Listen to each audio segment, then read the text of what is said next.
How similar would you say that Thomas Sankara and President Kagame are in your experience with both men? President Kagame is certainly much calmer and reserved. I would say, the French word that I will use is la force tranquille.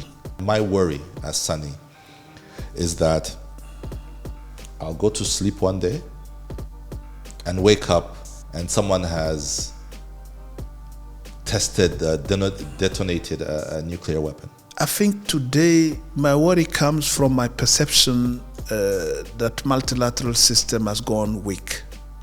That's my main fear. Because if you look at the Security Council of the United Nations, is it working? In 2021, you were nominated as Prime Minister of your home nation, right? So now you've become a full politician.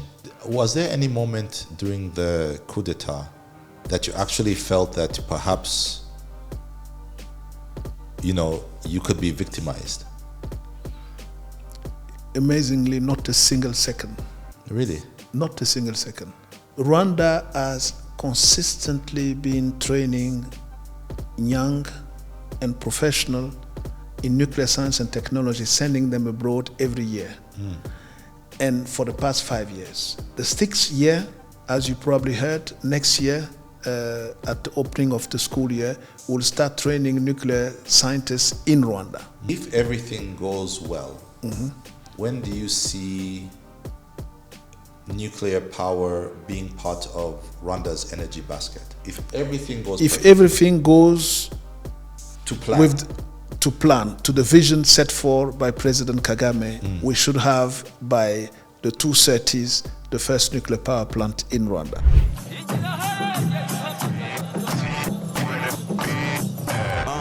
This is the very, very best. I introduce the very, very next. Big deal. This is the big league. Sanga mumihanda ya Kigali mega big fish. Word on the street turakaje. Habari gani mumeze mte. Yutse nshimi mana kuva honda muchiye. If you want the long form, come close mrabure. Wait, what? The long form. What did he say? The long form. What? The long form. The long form. Hello there. My guest this week on the Long Form podcast is Dr. Lassina Zerbo, a former prime minister in his native Burkina Faso. Dr. Zerbo is today the chairman of the Rwanda Atomic Energy Board. In this week's conversation, we discuss his personal journey, his short stint as prime minister of Burkina Faso, his nuclear ambitions for Rwanda, and find out why he believes that without nuclear power, Africa will never develop. Before we jump into today's episode, I want to make a deal with you. About 69.5% of you who watched this very podcast haven't hit the subscribe button yet. So, here's the deal I want to make with you. If you hit that subscribe button today, I promise you that my team and I will keep making the show better and better in every single way. So, go ahead and hit that subscribe button today. And now, let's get into the show. Dr. Lassina, Dr. Zerbo. Which one do we use? Lassina Zerbo, it's fine. Yes. Welcome to the Long Form podcast. Thank you for having me. Absolute pleasure to get time out of your day. I know you are running around trying to organize the very first, what is it called? Nuclear Energy Innovation Summit for Africa. Yeah. That's a big deal. Why now, and why in Kigali? Why now? It's the momentum of developing, implementing, and deploying nuclear energy around the world. Even those who have gotten away from it are getting back because they understand the importance of nuclear energy in decarbonization and also in social economic development. And then why Kigali? Yeah. Because we talk about SMR specifically at this conference, the small modular reactors. And His Excellency President Kagame has made a decision right from the beginning to go from the small modular reactors. It was the right decision because I think they fit more with the infrastructure that we have in Kigali and in the continent, by the way. It's really interesting that, when I was doing some research on you, you were born in Burkina Faso. At that time, it wasn't called Burkina Faso, it was Upper Volta, 1963. Yeah. Now, we're talking about nuclear energy, we're talking about the future of energy and green energy and clean energy. But in the African context, when you think about Africa, you think about poverty, you think about all these challenges that poverty bring. I would like to start our conversation before we go into the issues around nuclear energy and everything that goes around that. Like, I want to just have a better understanding of you, right? You are the chairman of our Rwanda Atomic Energy Board, but it's a strange thing when you think about born in a place that was not technologically advanced. So I'm curious. You were born in this place. 3 years after independence from France. Were you born in a village? Were you? What was your early childhood like? Let me put it that way. I was probably lucky because I wasn't born in a village. I was born in what was a city at that time. Because city? I was in Modular, so that's the second city where my parents were working. Mom was a nurse, specialized in biology, and then my dad was at the post office, and then that's where I was born, and then we moved to Ouagadougou, the capital, when I was probably 3-4 years old. So when I think about, the Sahel, French West Africa at the time, I think desert, brown, sparsely populated. Was that how it was when you think about your childhood and being raised in Ouagadougou? Did it feel, what was it like? What take us to that place. Okay, let me go back. If I take my primary school, when I was at primary school, Burkina Faso, Upper Volta at the time the population was about 6 million. 6 million people. Today we have around 22. We have about 6 in Cote d'Ivoire, 4 in Ghana, another 2 in Mali, and then across the continent. Most of the diaspora in Burkina Faso are within Africa.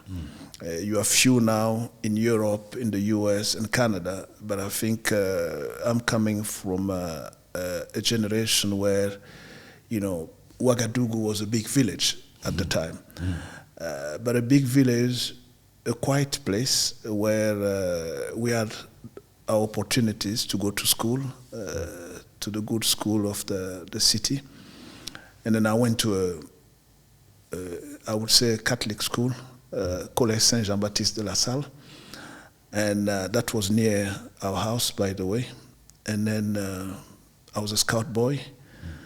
So went into all the activity that young people of our time would do.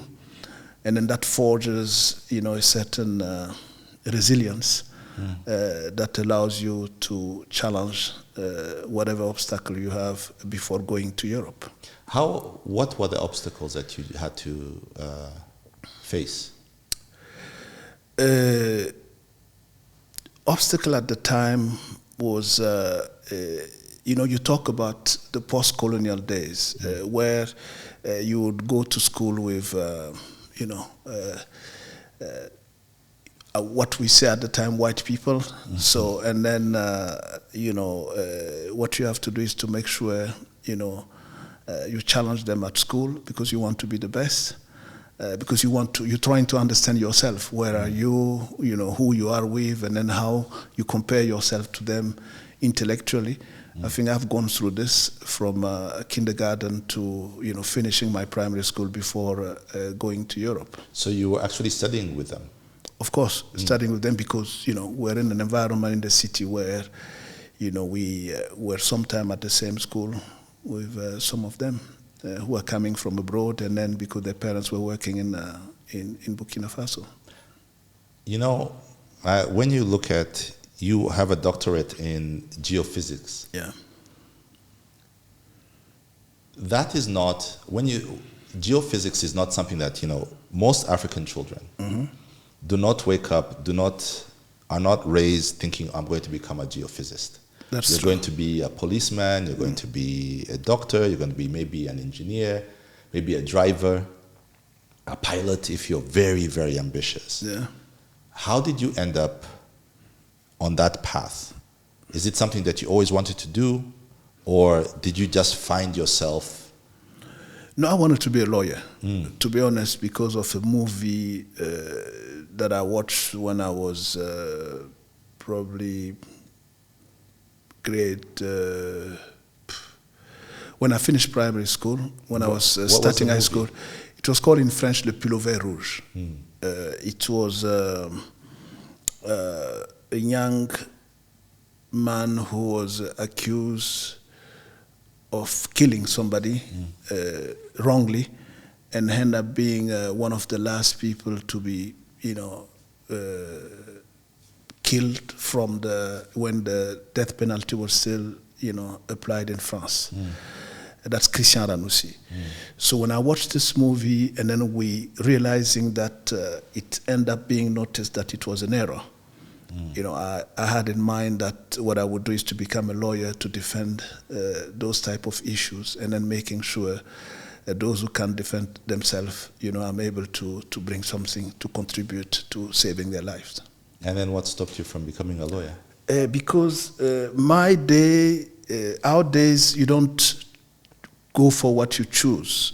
The government decides for you because they give you a scholarship. Okay. So I'm coming from the period where, based on your marks, the government will decide on their needs and where you sit in terms of marks, where they send you. So when I finished high school, I was sent to science because I was good at science, but I was also good in literature, philosophy.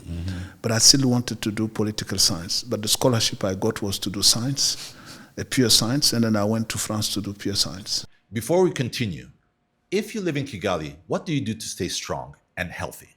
Do you want to get fit without breaking the bank?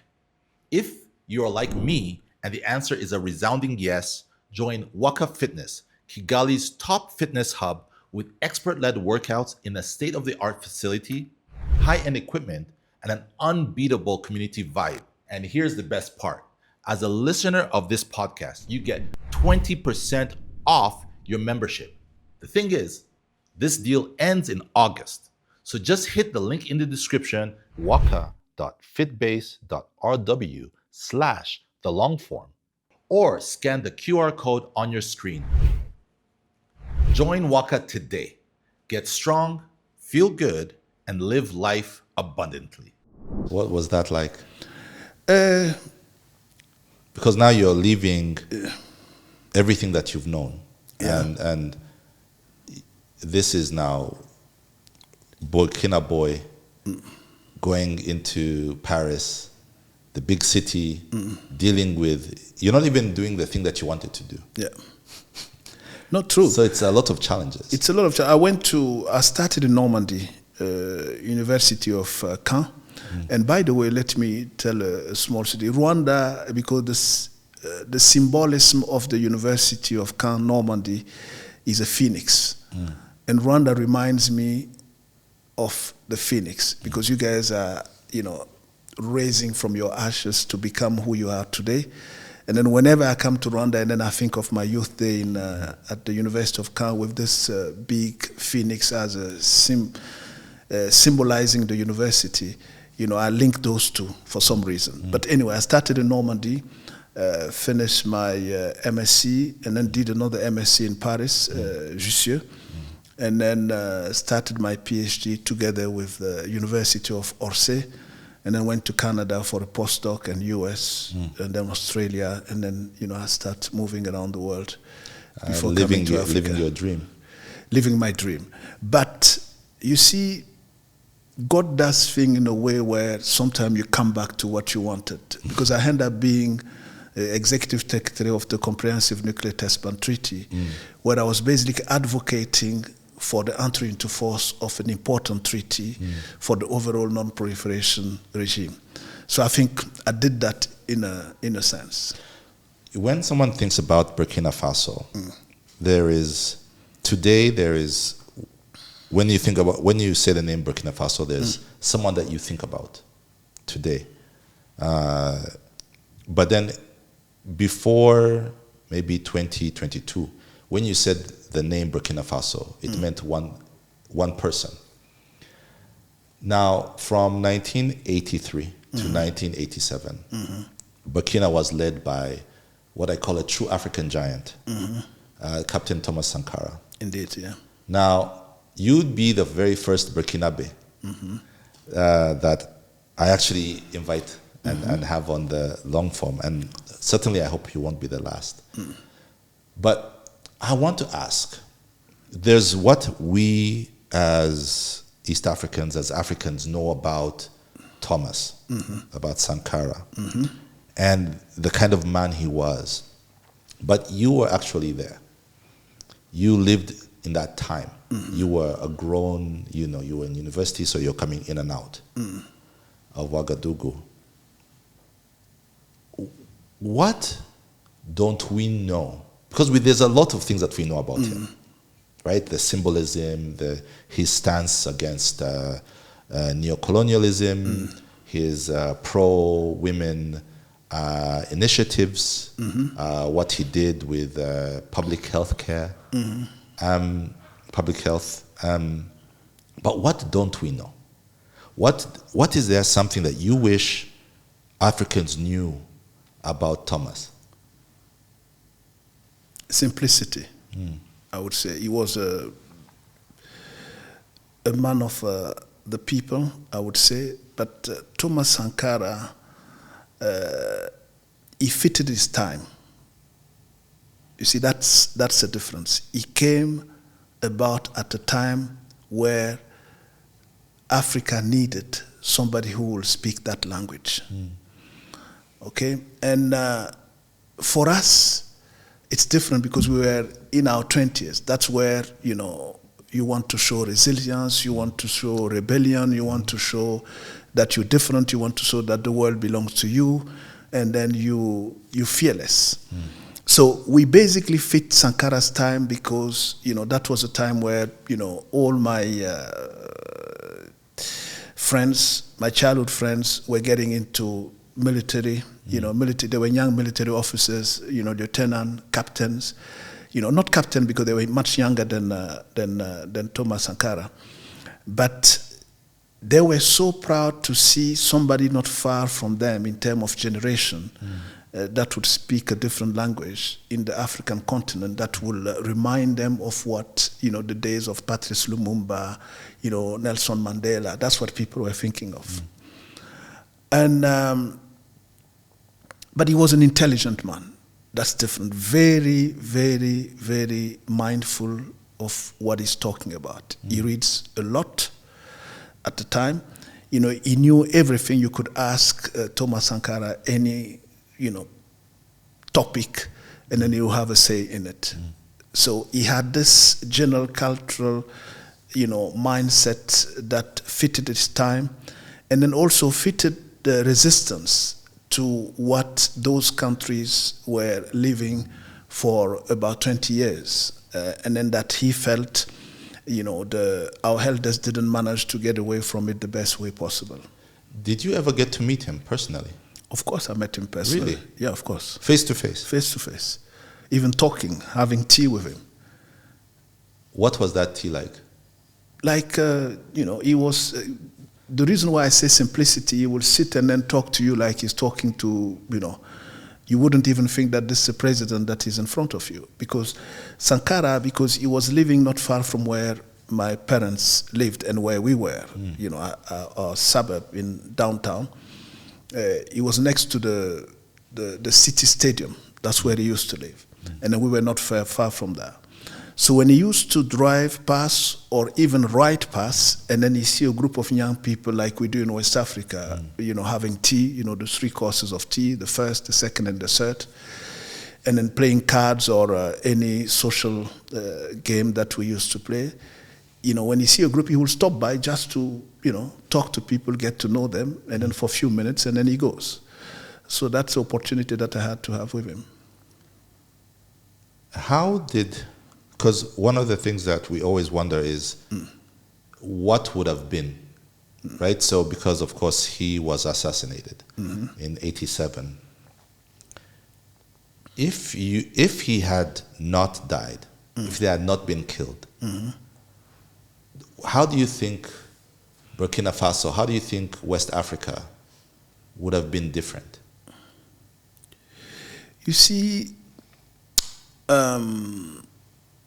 it's difficult to say because he came so fast, so quick, so intense that I doubt if anyone at the time would have imagined how it would be.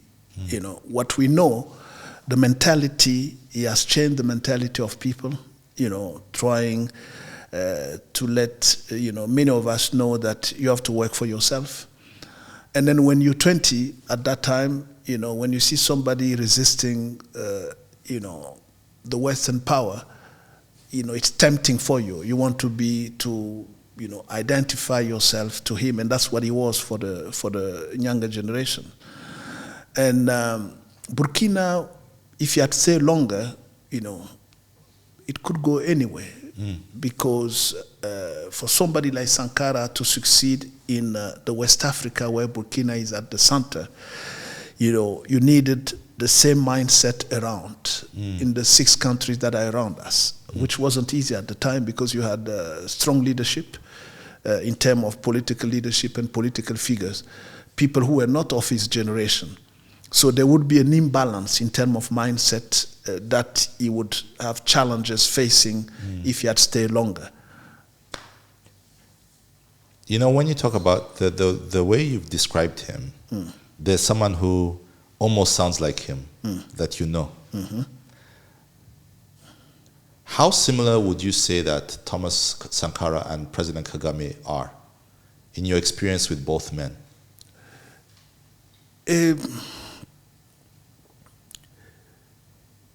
President Kagame is certainly much calmer and reserved. I would say, the French word that I will use is la force tranquille, because, of the ways he carries himself. Thomas Sankara was a bit expensive. He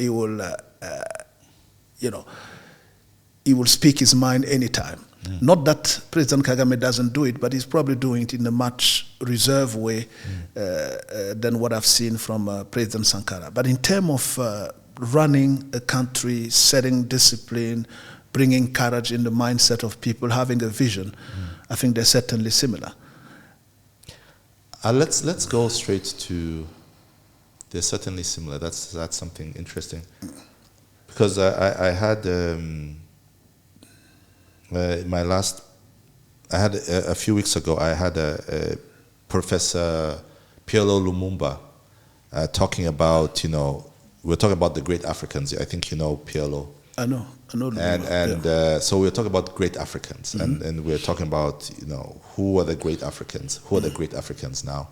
And he agreed that among the great and good, so you have, the Lumumbas, you have the Sankaras, you have the Sadats, that Nyerere, that Mandela as well. You could Samora Machel. You could also add in the modern day African giants. You'd add President Kagame. Absolutely. Do you agree with that? Absolutely. I think. Look, I was. I don't know if I should say fortunate. Fortunate won't be a fitting word for that, because I was in the region when the genocide started, because I was in the Kabanga Kagera working for BHP Billiton. It's at the border, Tanzania, Burundi. We're doing time domain electromagnetics in the search for nickel. That was my field. That was one of my first jobs coming from the United States. So I saw and I felt what the genocide has done to this region and the country itself, but also the region, because we could see how the refugees were moving. And they had to fly us out from our camp because for safety and security, but not military safety, but health. Because there were flights all over the place, and then the smell of dead bodies that were coming towards the camp in the Kagera region. So I've seen it, I've felt it, and moving from that, spotting Rwanda, a few years later, and now being in Rwanda, I think you've come a long way. And that's what I was talking about, the image of the phoenix. You basically rising from your ashes for somebody who has believed that he could do things different, and he has done it.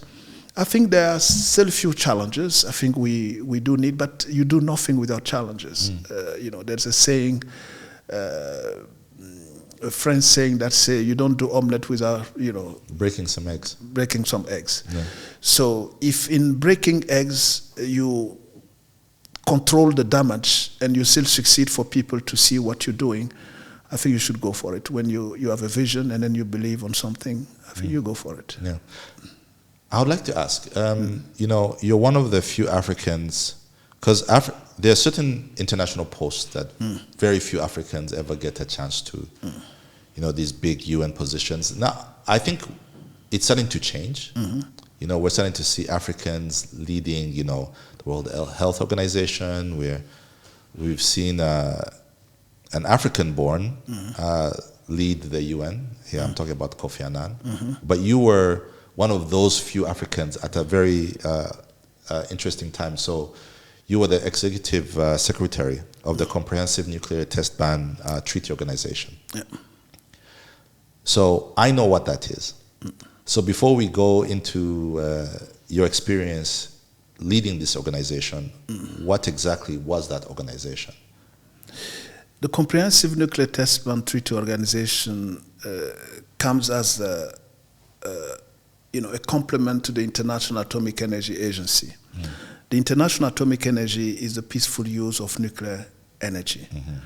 The Comprehensive Nuclear Test Ban Treaty Organization has an international monitoring system, an international data center that basically monitor the planet day in and day out in the search for potential nuclear explosion that would be meant to develop a nuclear weapon. So in other words, what you're saying is that 24 hours a day, you're monitoring to make sure that no one is testing secretly nuclear weapons. Basically, that's what it is. And that's what I've done for nearly 20 years. I was first the director of the International Data Center, then got elected executive secretary of the organization for 2 terms. And I would say I probably enjoy my time as director of the International Data Center because there was less politics, because you didn't have to deal with all the challenges between the main powers, in what you're monitoring and what you see and what you have to talk about and what you don't have to talk about. What weren't you allowed to talk about? No, because any treaty and any monitoring will get to the limit of what your role or your mandate is. Because when you do monitoring, there are things that you're searching for, and then things that you see even if you don't have to, if you are not searching for them. So where do you put that limit between what you saw that you were looking for and what you saw that you were not looking for that are still sensitive for the international community and those who are nuclear weapon powers? So I'm trying to, because you're talking like a politician, and I'm trying to fully understand exactly what you mean. So let's say what you're saying is that sometimes there was a sensitivity because you saw things that you are not supposed to see. Yeah, no, you see things that are outside your mandate. Your scope. Yeah, your scope. But then that are still almost within your scope. No, not almost, because the treaty and the organization has its mandate. And I'll give an example that is simple. You will be, for the Comprehensive Nuclear Test Ban Treaty Organization and its international monitoring system, we had 4 technologies that basically monitor the planet 24 hours, day in and day out. It's seismic for anything that happens in the ground. So anything that shakes the ground. That shakes the ground or underground. And then you have hydroacoustic for anything that goes in the ocean. And then you have infrasound for anything that you can't hear, but that, the sounds and the waves that this technology will pick up. And then you have the radionuclide tap that you smell. You won't smell, but basically it's, the smoke that you don't see that this technology will detect.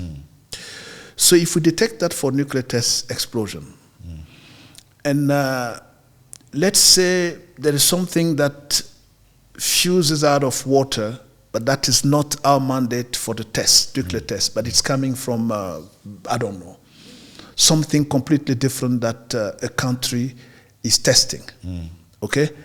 And then that has the same signature of what you're looking for.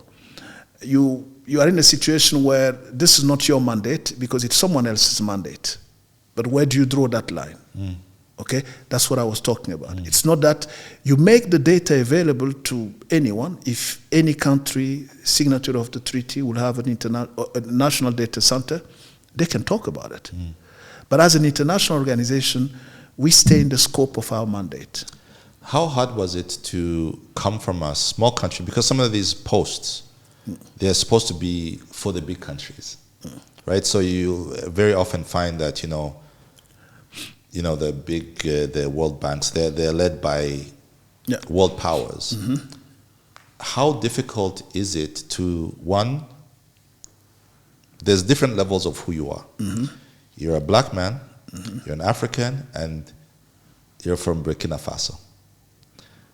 Now, at every single level, there are challenges of managing big organizations because of those 3 identities.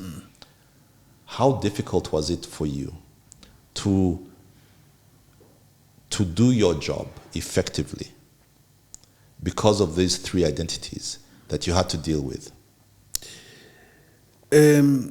Challenging, I would say, but not challenging only for the Western countries or people from the West, even for challenging from the perspective of my fellow Africans. I remember when I came as director of the International Data Center at the time from Burkina Faso, as you say, a small country, people were saying, but it's impossible. He must be married to a European or something. Otherwise, there's no way this guy can make it to this position, coming from a tiny little country like Burkina Faso.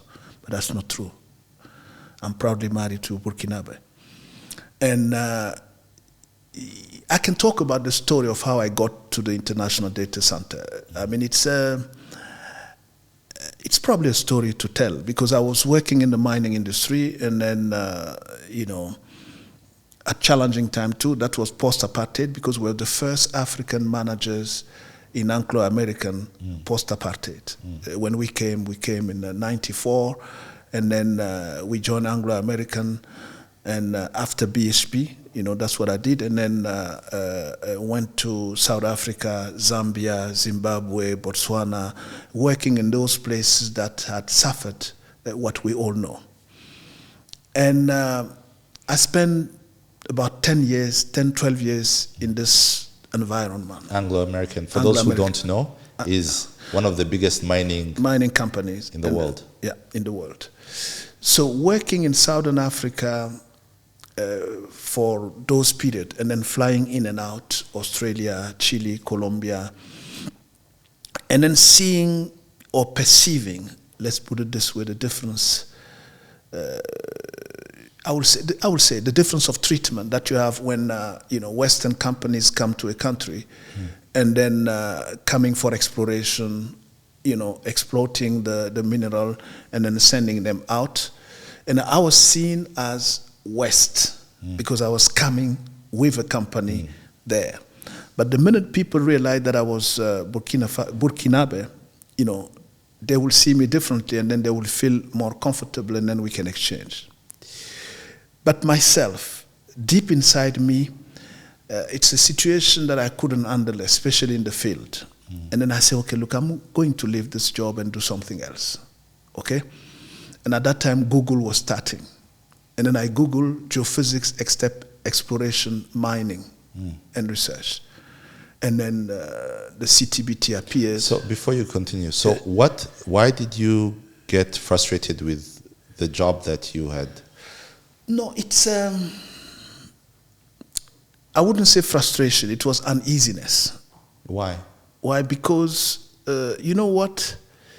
You go to those villages in the field, and then you employ locals, and you're in a completely different situation because you have a car, you live in a tent that are air conditioned, and then you see your fellow African, in a much different tent, and then you're being treated differently. I wasn't used to that, I must admit. I was a bit uneasy because then we go to the football field and then we play, and then they go to their huts, and then you go to your air conditioning and whatever. You're coming at that age. You want to do something different. You say, no, why am I doing this? Because I think I was fortunate to be in management pretty early in my professional life, and seeing that difference wasn't that easy for me, I must admit. And that's why it wasn't frustration. I think it was an uneasiness that I wanted to deal with by doing something else. And so you go on Google.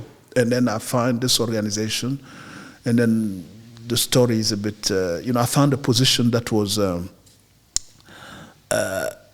bit below my expectation, my personal expectation. But nevertheless, they selected me to come, and then I go. But while in the process of going for that interview, I see a different position in the organization. That's a director position. That's the director of the International Data Center. And then I say, why not? When I read the profile, that fits perfectly who I am and what I want to do. Yes. And then I say, okay, I'll apply for it, but when they call me for the interview for the other position, I'm going to tell them I forgo that application because of the other one. So it takes courage to do that. And the courage that I had to tell them during the interview that in fact you interview me for a position that I don't think fits my ambition and what I want to do, I think that was a shock of their life, but not a shock for me because that's exactly what I wanted to do. I think that maybe as for young people who are listening to that story, what do you want them to take away from that? No, I want that. I think you're hitting the nail here. What I want is the courage that you get to know what you want, and then to be able to share it with people politely by telling them, hey guys, you know what? This position, I did apply for it because I didn't know the UN framework. But looking at the different position that you have, this one doesn't fit my ambition. Because that sounds a bit risky. Because they could have felt that you've insulted them. Yeah, I'm coming, and I think you're saying the right thing there. They were shocked that I said, but they said, no, we want you for this position. I said no. So they've asked me, and I recall what I wrote. It was on the 23rd of September 2003. I wrote, I, Lassina Zerbo, forgo my application for the position of, senior officer on site inspection division for my application, Director International Data Center, and then I sent it to the Human Resource. But then at that time, had you already resigned from Anglo-American? No, but that's precisely where I was coming. I was in Anglo, and I was applying to look for other opportunities so that when I get a position, I will come and tell them, look guys, it's time for me to do something else. And then I think, and that's why probably for young people, the risk, you have to take some risks to get what you want, because the executive secretary at the time, who was a wonderful man, it was Ambassador Hoffman, who was leading this organization from the beginning. He basically set up the organization there. They probably informed him that, we interviewed this young guy, and then he's saying... Stubborn African. Yeah, he said he doesn't want to know whatever. So he was curious to know who I was. And probably that's what probably led me to getting the position of Director of International Data Center. Because he then, curious to know who is this young man, so I was shortlisted for the position of Director International Data Center months later. and then had an opportunity to exchange with him, to go through a panel, through a selection process.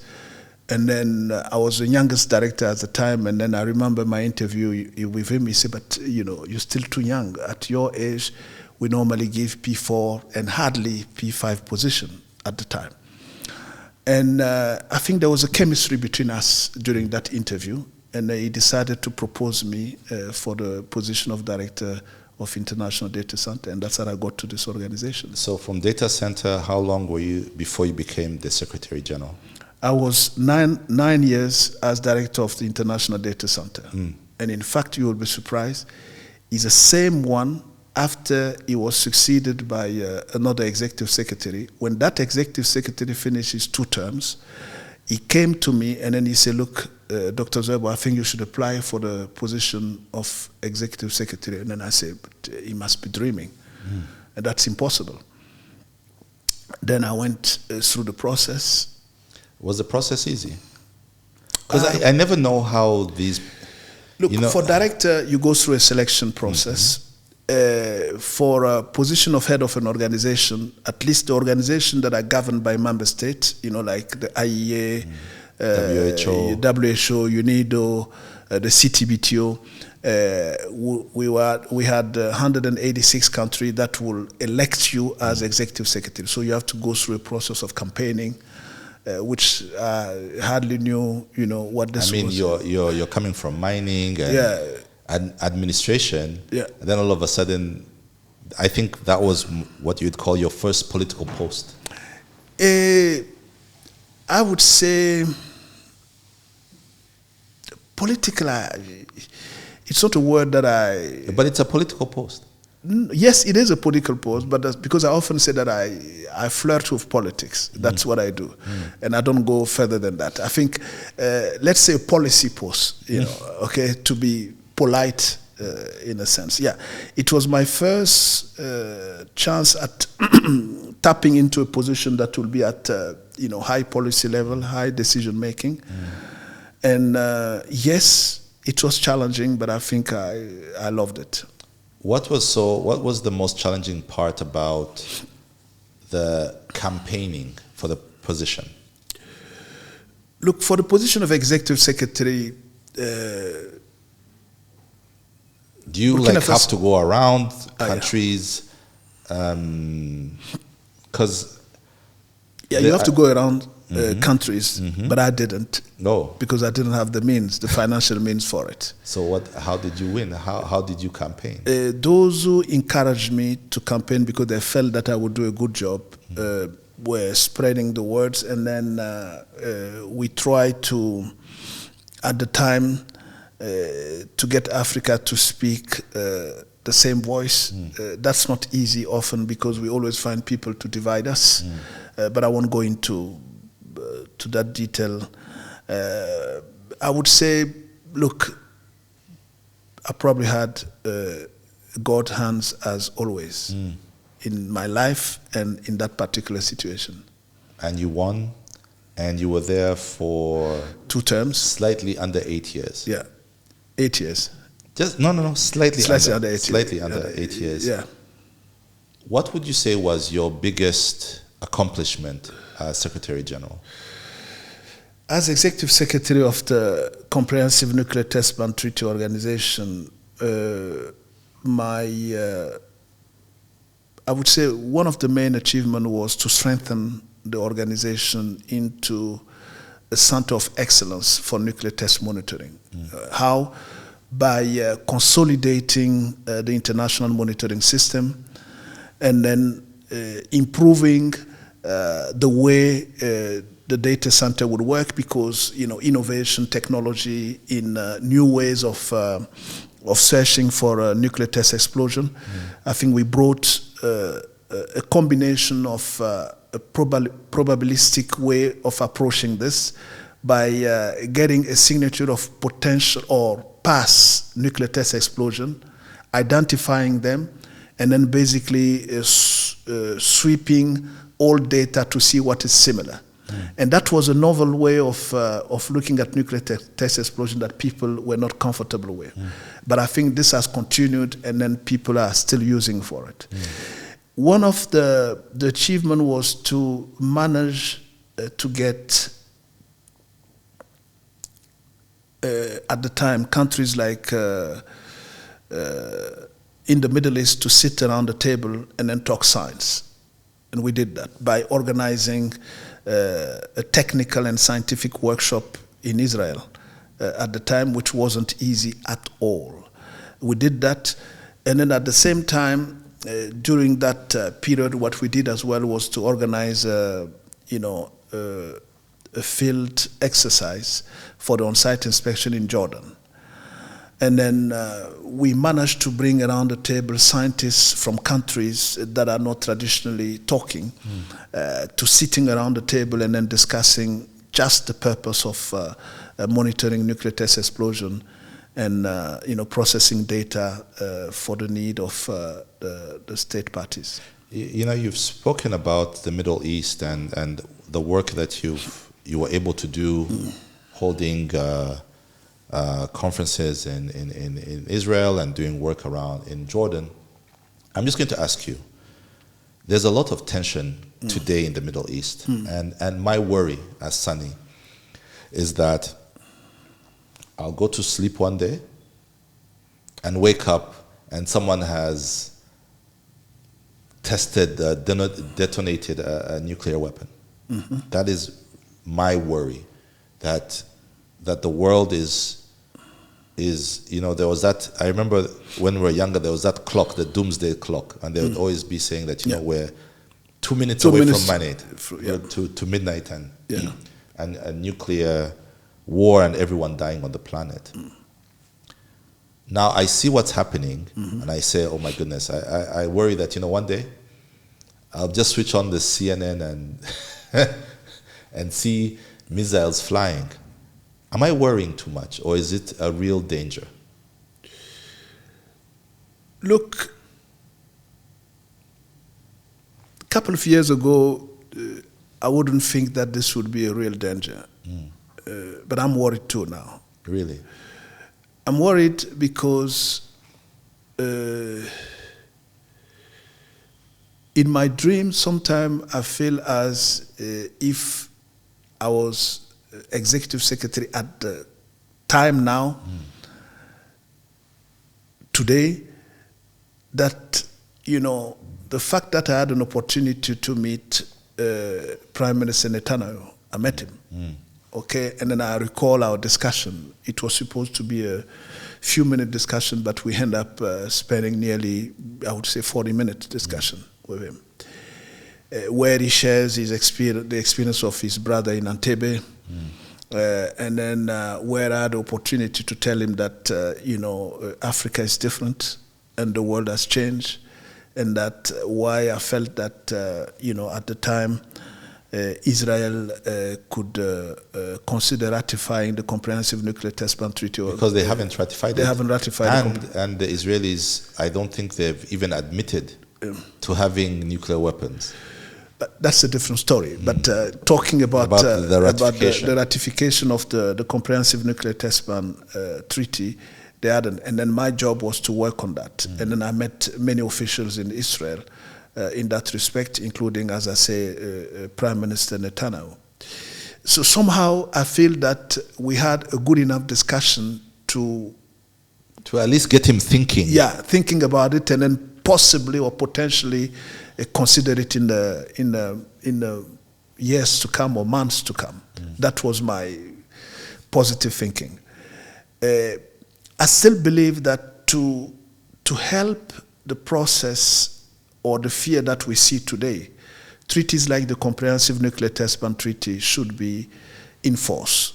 Because the organization is there working, but we have still a few countries that are holding the treaty hostage from what it should be. But nevertheless, the organization is doing its work by monitoring. But you monitor, you find the data, but you haven't reached the level where state party will sit and then say, we saw this, and then this is a decision that we have to make. Because the treaty is not in force yet. So, are you worried that one day we'll wake up and there is... No, I don't think we'll wake up and then... someone has let off something. I think today my worry comes from my perception that multilateral system has gone weak. That's my main fear. Because if you look at the Security Council of the United Nations, is it working? Can decision be made? Who is leading the process? How things are taken? So a majority can come at the Security Council and then one vote decide to block the decision making of the majority holders. So how do we get to a point where the Security Council, that is basically the hub of decision making of the United Nations and the international community, cannot move on certain things where we want to apply, fairness. Yeah. Let's put it this way. I'd like to ask, you who's been in this world, maybe you can help us. Sometimes as Africans, I feel that we are at the periphery of events. Mm-hmm. We're just watching like it's a movie. What exactly are the issues around Iran and enrichment, and this is just for us, you helping us understand the issues at stake, and why war can become an option because of some of these issues. Son, if you allow me to step back a little bit, there was a question that we didn't, or maybe I didn't elaborate. When you were asking how come somebody from Burkina Faso find himself at this level of this type of sensitive issues, and what is at stake. And now you're coming back to, where are we? And then you say it's far from our priorities because we don't think about, or not priorities. I think you use a word that periphery. We are at the periphery. To not be at the periphery, when you have the opportunity of having one of yours being at the helm of those organizations, you have to back them fully and be part of it. I think we lack that a little bit in that field. I don't know if you see what I mean. What do you mean? If you take FAO, because it's agriculture, it's not at the periphery. We all behind. But I think I've been probably felt isolated in my job as executive secretary of the Comprehensive Nuclear Test Ban Treaty, because most of the African countries weren't tuned in what it at stake and where that could lead us. They didn't see the link between, I'm talking about the majority of the African state, between the complementarity that could come from stopping proliferation, monitoring well, being aware of it, having a national data center that could lead you into decision-making or discussion efficiently, at the UN Security Council for the country that are in. So connecting those dots haven't been possible because, as you say, we're at the periphery. And we need to change our mindset. For instance, today, if you have an African at the head of a scientific organization, that you see too peripheral compared to our needs or our ambition or what we do, we should ask ourselves, but how can we capitalize on that? And I think we've lacked that for the comprehensive. Maybe I came too early as head of the Comprehensive Nuclear Test Ban Treaty Organization compared to where we're supposed to be.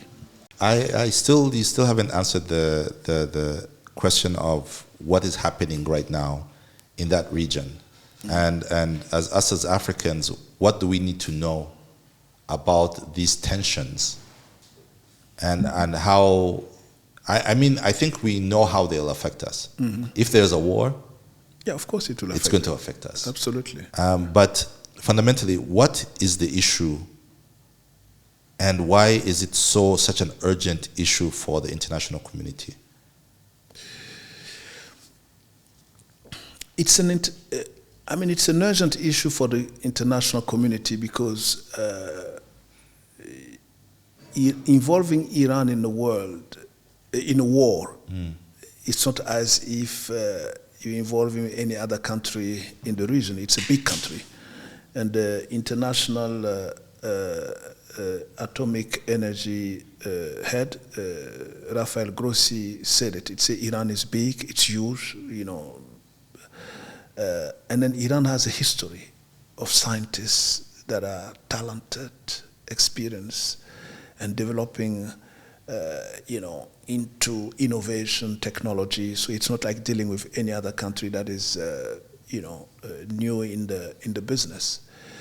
So you've seen what has happened.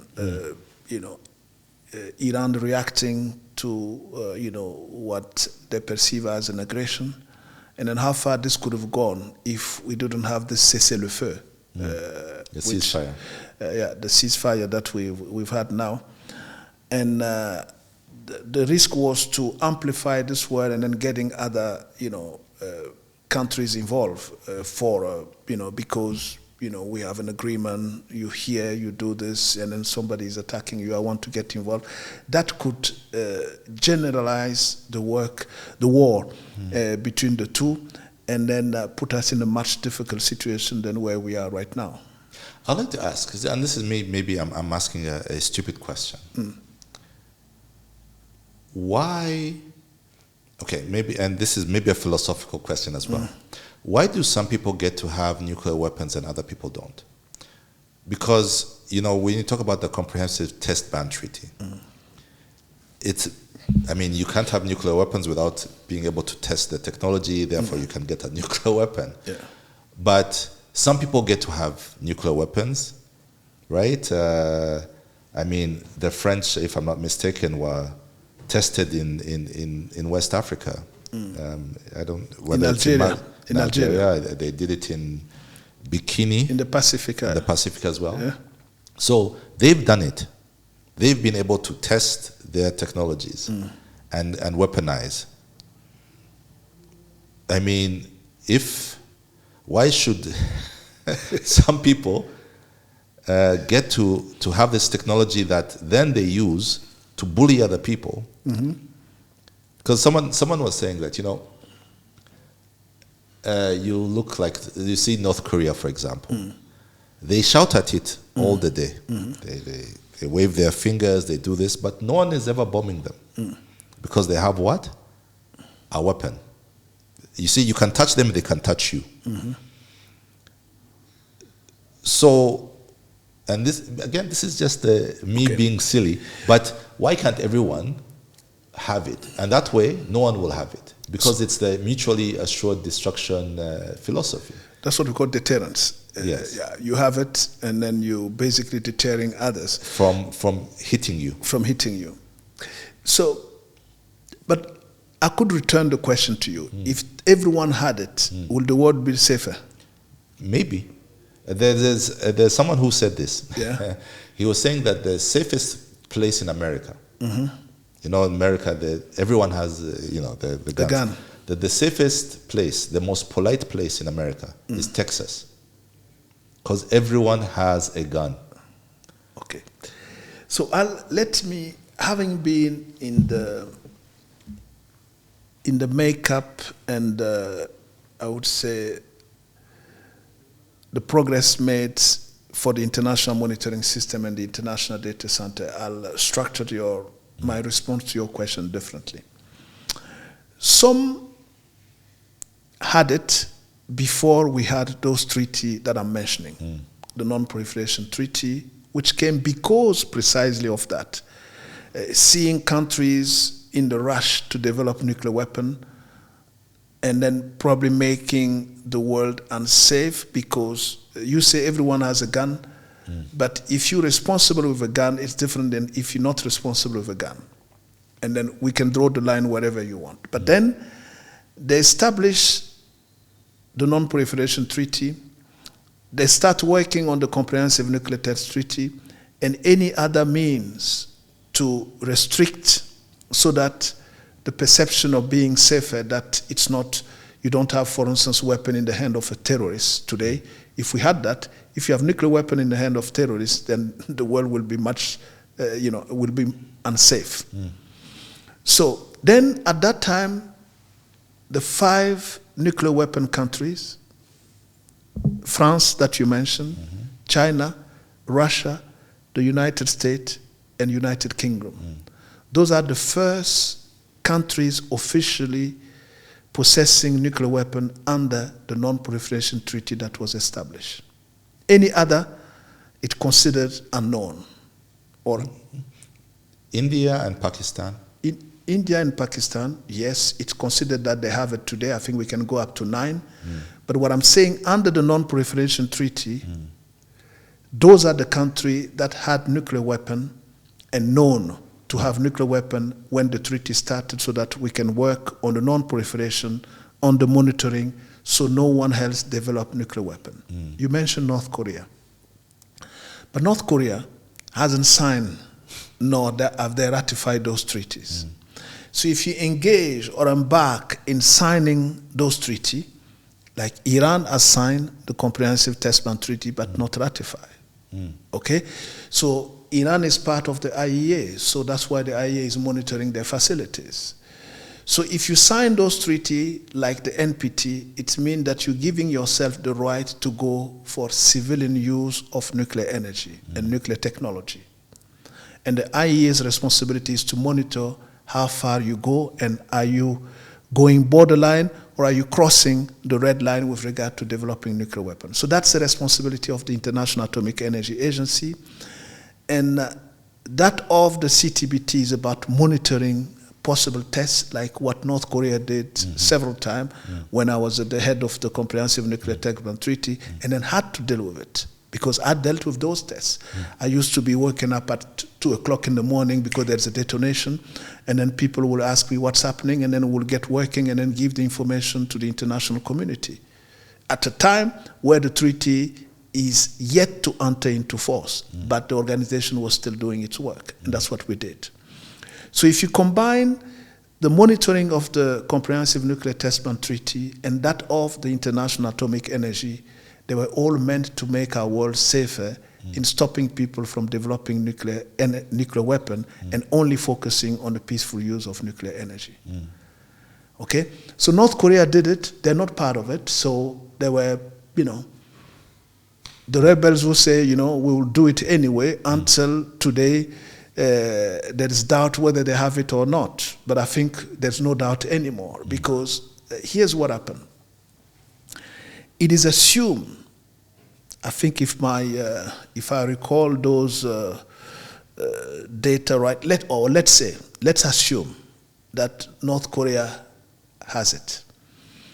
If they have 10 weapons, nuclear weapons that they can throw in, the fire dome that you do to protect the country works, about, at its maximum 60%. What do you mean? What's the anti-missile that they put to protect. So if it works 60% and then you send 10, at least 4 will go. But 1 is enough to destroy everything. And that's why you have to be careful. So when I give lectures or talk to students on non-proliferation, disarmament, or talk about peaceful use of nuclear energy, they do exactly what you did just now by telling me, but Dr. Zerbo, we should leave everyone to get his nuclear weapon and the world will be safe. Or the so-called leaders of non-proliferation should lead. Because if I'm not mistaken, Ukraine used to have nuclear weapons. But Ukraine was part of the Russia, yes. But once it the Soviet Union. The Soviet Union, yes. Yeah. But then they decided, as an independent nation, to give away to disarm themselves. So did Kazakhstan. So did South Africa. Yeah, did South Africa. After the fall of apartheid. Yeah. Why, and maybe this is a political question, it's okay. You'll have a political answer. And then I will add my own answer. Yeah. Why are those countries that are already armed to their teeth, right? So they already have missiles that are just conventional weapons that can destroy the world 10 times over. Why is it so hard for them to sit down, say the US, Russia, to say, you know what, guys, let us lead from the front. Because you cannot ask small nations, small powers, to threaten their own sovereignty. Because we've seen what happens if sometimes, when you're weak, you end up like Libya with Gaddafi, and you're hounded out of power and bombed to smithereens. We've seen what happened with Saddam. We've seen what happens when you don't have the means to fight.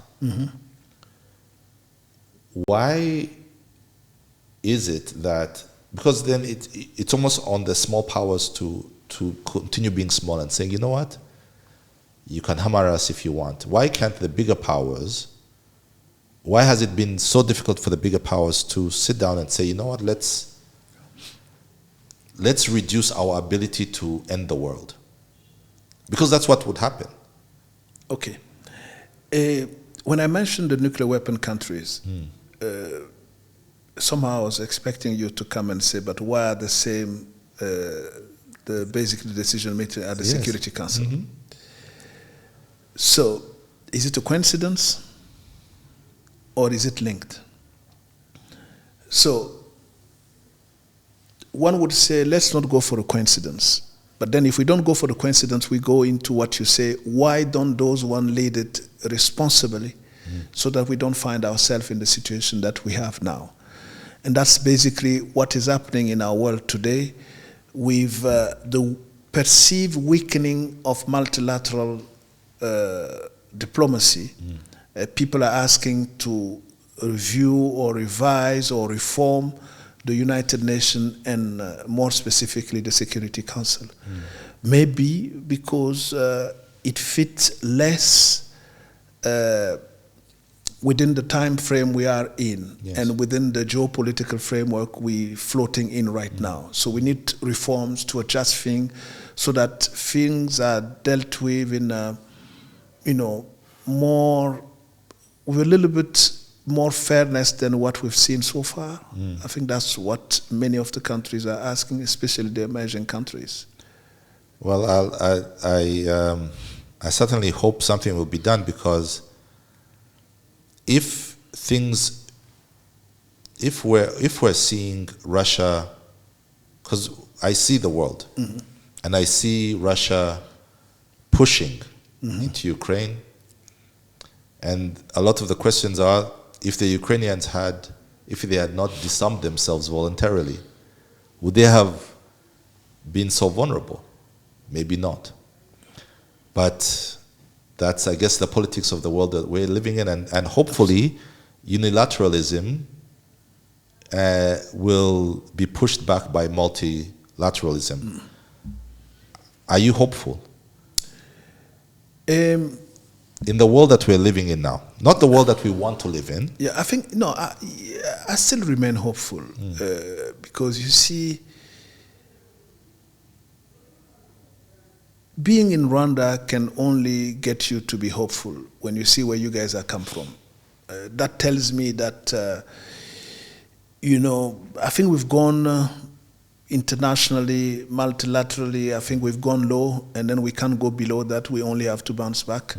And that's what gives me hope. I think the UN will see changes and change in people in the years to come, and also in ways of managing, ways of reforming, ways of doing things in a way where it's more adapted to the reality of the moment. And I'm hopeful for that. You talk about how much you've avoided politics, and you say you flirt with politics, or you don't even like to call yourself a politician, but in 2021, you were nominated as Prime Minister of your home nation, right? So now you've become a full politician. I'm always curious how those things happen. Do you just receive a phone call? Is it an email from your president? Is it? Do they call you to the State House? How does someone become, one day you are a international civil servant, and the next day you are a prime minister? How? We always see, when you see your Wikipedia, you are doing this and then you became this. Right? So, executive secretary, prime minister. No one actually ever says, how does that actually happen? Yeah. Let me try to explain it in a simple way. Because you are executive secretary, you are exposed to temptation of people from your country seeing how you can contribute. And because you're director of the International Data Center and what you do in multilateral diplomacy or science policy, you're exposed to people knowing you more in your country. And because you've lived in a period in Burkina Faso where you were part of the resilience and then the fight, being a scout boy, being, in the youth groups, doing many things, from that you're known by those who are leading the country at a particular time. And then they can reach out to you because they think at this particular point in time, your contribution might be useful. And yes, indeed, President Kabore at the time felt that, I could bring something to party with regard to mainly reconciliation, because precisely I'm not a politician, because I was an international civil servant all my life, all my professional life. And he felt that as neutral and not being attached to any political party, I could play that role in bringing people together and then bringing the experience as well that I'd carried abroad. I'm curious though. So he had that wish, right? So he saw you. He didn't see me. He knew you. Of me, yeah. So are you working one day, then you get to receive a phone call? How does that actually occur?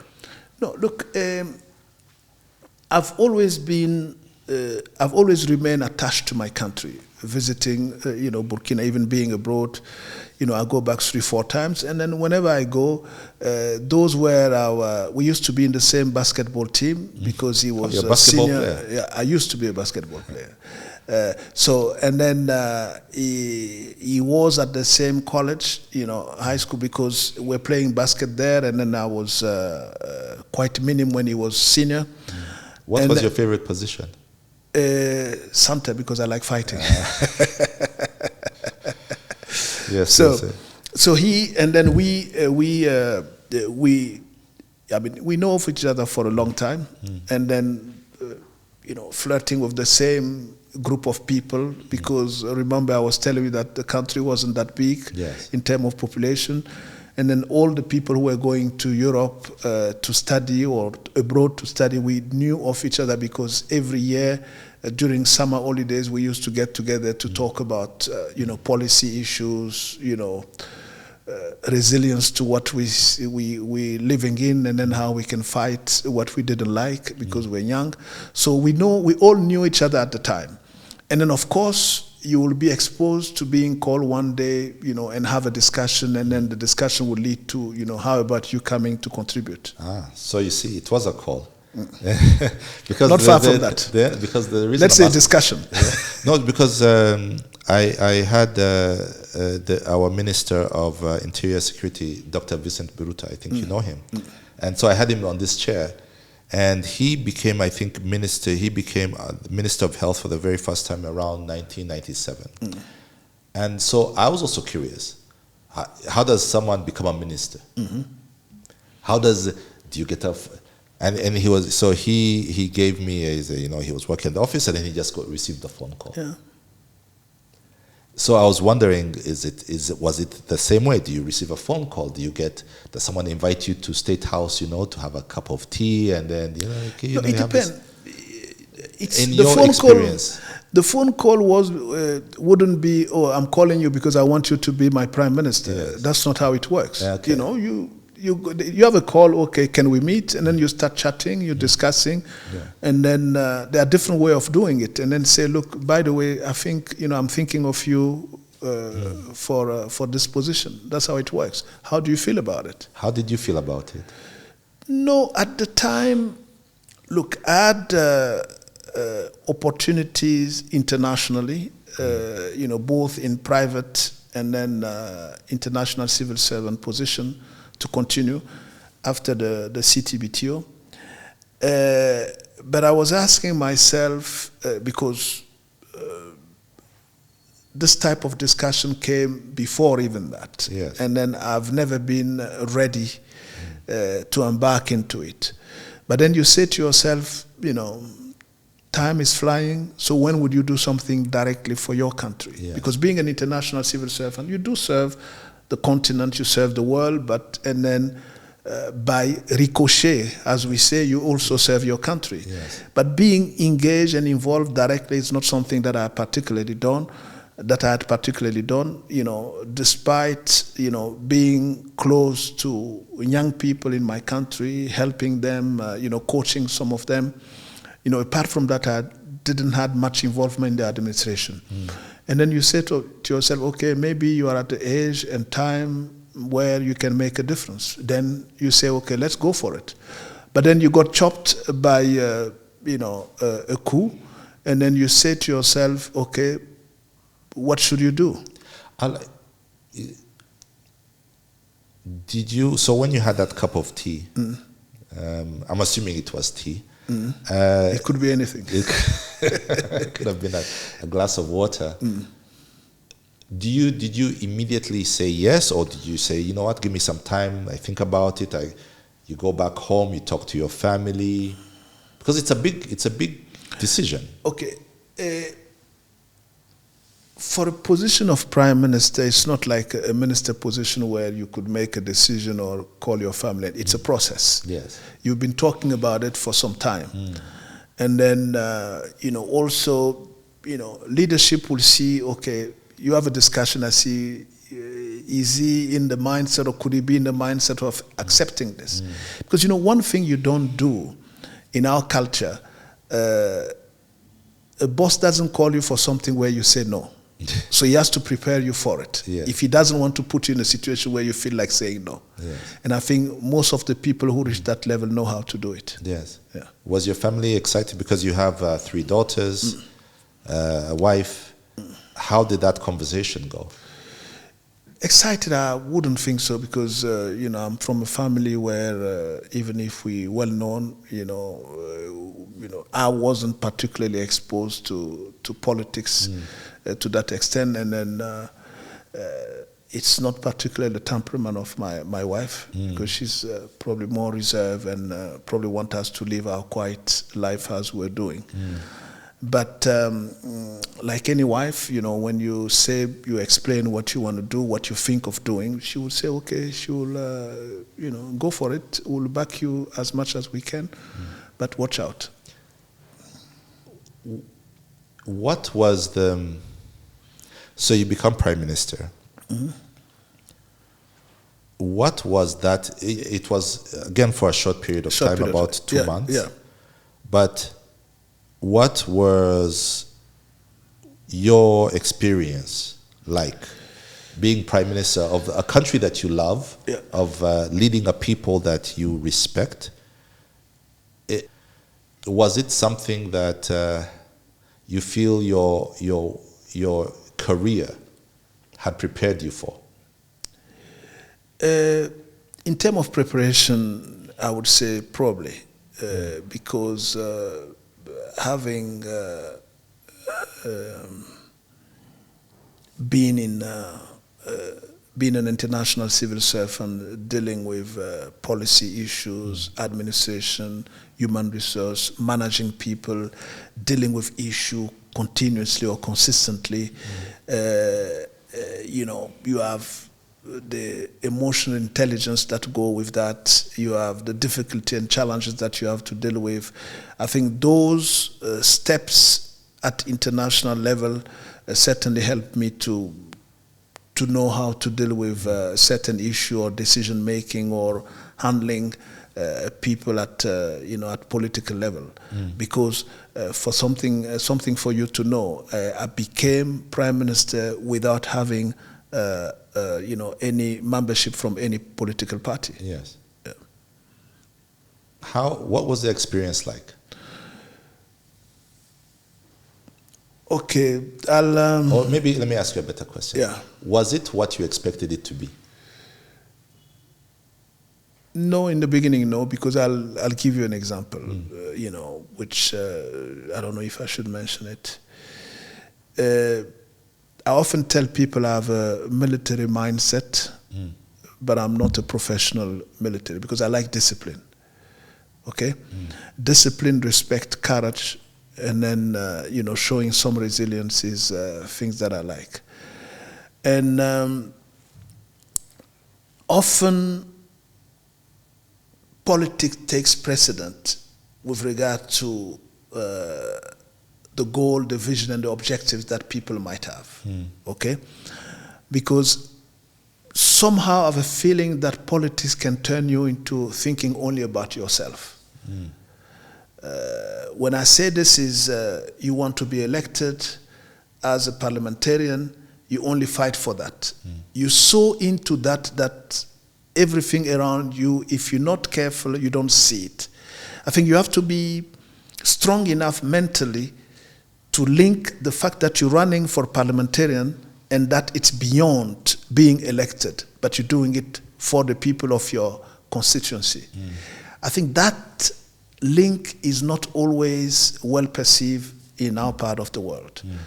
You become, and that's why when you talk to the population, they say, okay, you guys come and then fight. The minute you're elected, you don't do what you say you would do, or you leave us behind. So that's something that probably in politics in our part of the world we need to change a little bit. But that's also linked to the fact that those people we're dealing with are not that educated. And that's why education is key. For me, democracy goes with education. But you haven't really given me... So your experience was just trying to what? So it sounds like... So I'm trying to... I don't want to put words in your mouth. So you came in with a certain mindset. Okay. Which is a very disciplinarian mindset. Yeah. And then you now met politics. Yeah. Which I wasn't used to. But, however... talking about the experience, because I was coming to work more on reconciling, what was perceived not going, because there was a lot of things happening with regard to, still the Thomas Sankara, judiciary process for those that were accused for being part of his assassination or being linked to it. And then there were tension in the country with regard to that. And then tension between what was the opposition at the time and then those who are in government, and also tension due to terrorism. And then I think what was perceived was that if he comes with his international network, he might be able to help us deal with terrorism. That's what the population felt when they basically adopted me. Doctor will come and help us fight the terrorism and also help, the different factions come to the table. Yeah. So now talking about experience, because I could perceive that in what the population needed, that was exactly what I was preparing to do. And I wanted to plan my first mission abroad to Rwanda. Because when I was appointed Prime Minister, it was after being appointed chair of the Rwanda Atomic Energy Board. People sometimes tend to mix that, so I was there. So you were first appointed chairman, then you appointed a few months later, then Prime Minister of Burkina Faso. But President Kagame, being a Pan-African, didn't mind me, if I wanted, still be Prime Minister and still be involved in the Rwanda Atomic Energy Board, which was, I think... How did your president take it? Because couldn't he have said that, you're not focusing on the problem? No, it's not about focusing, because my president also was starting to embark in this nuclear energy business. So he knew that the experience that we've had in implementing, working on the Rwanda program will serve the one in Burkina Faso. So he didn't mind, and then he knew President Kagame because they've known each other since the Sankara days. So you were telling me about your experience trying to. So you were about to come to Rwanda. You're planning your first trip to Rwanda to talk about security challenges, because I know how Rwanda has dealt with security challenges here, including helping Mozambique. That was part of my thinking, to come and discuss this with His Excellency President Kagame, and also with my network, friends that I've made in the international, field, being at the UN and then having traveled the world, and then many had called me at the time and then say, tell us what you want and then we'll do our best to help you to succeed. That was the plan. And, what else? I wanted to work on this nuclear project, to link it with what we're doing in Rwanda. And also, one of the focus that I had, and then I had started, was to try and attract our talented expertise abroad, the younger people, and give them the means to be buying into the project of helping the country to move forward. And that was something that I started. And then many young Burkinabe had written and then say, okay, you're there, we want to come because we think we can help make a difference. But then you never got the chance, because 2 months after you were appointed, there was a coup d'etat led by Lieutenant Colonel Damiba. Yeah. I come from a country that is very stable. I think the last major conflict for us was in 1994, but then of course there was some of the insurgency. But fundamentally, we're able to go about. We go to work, we go to bed. We know that if I sleep, life will be the very same the next day.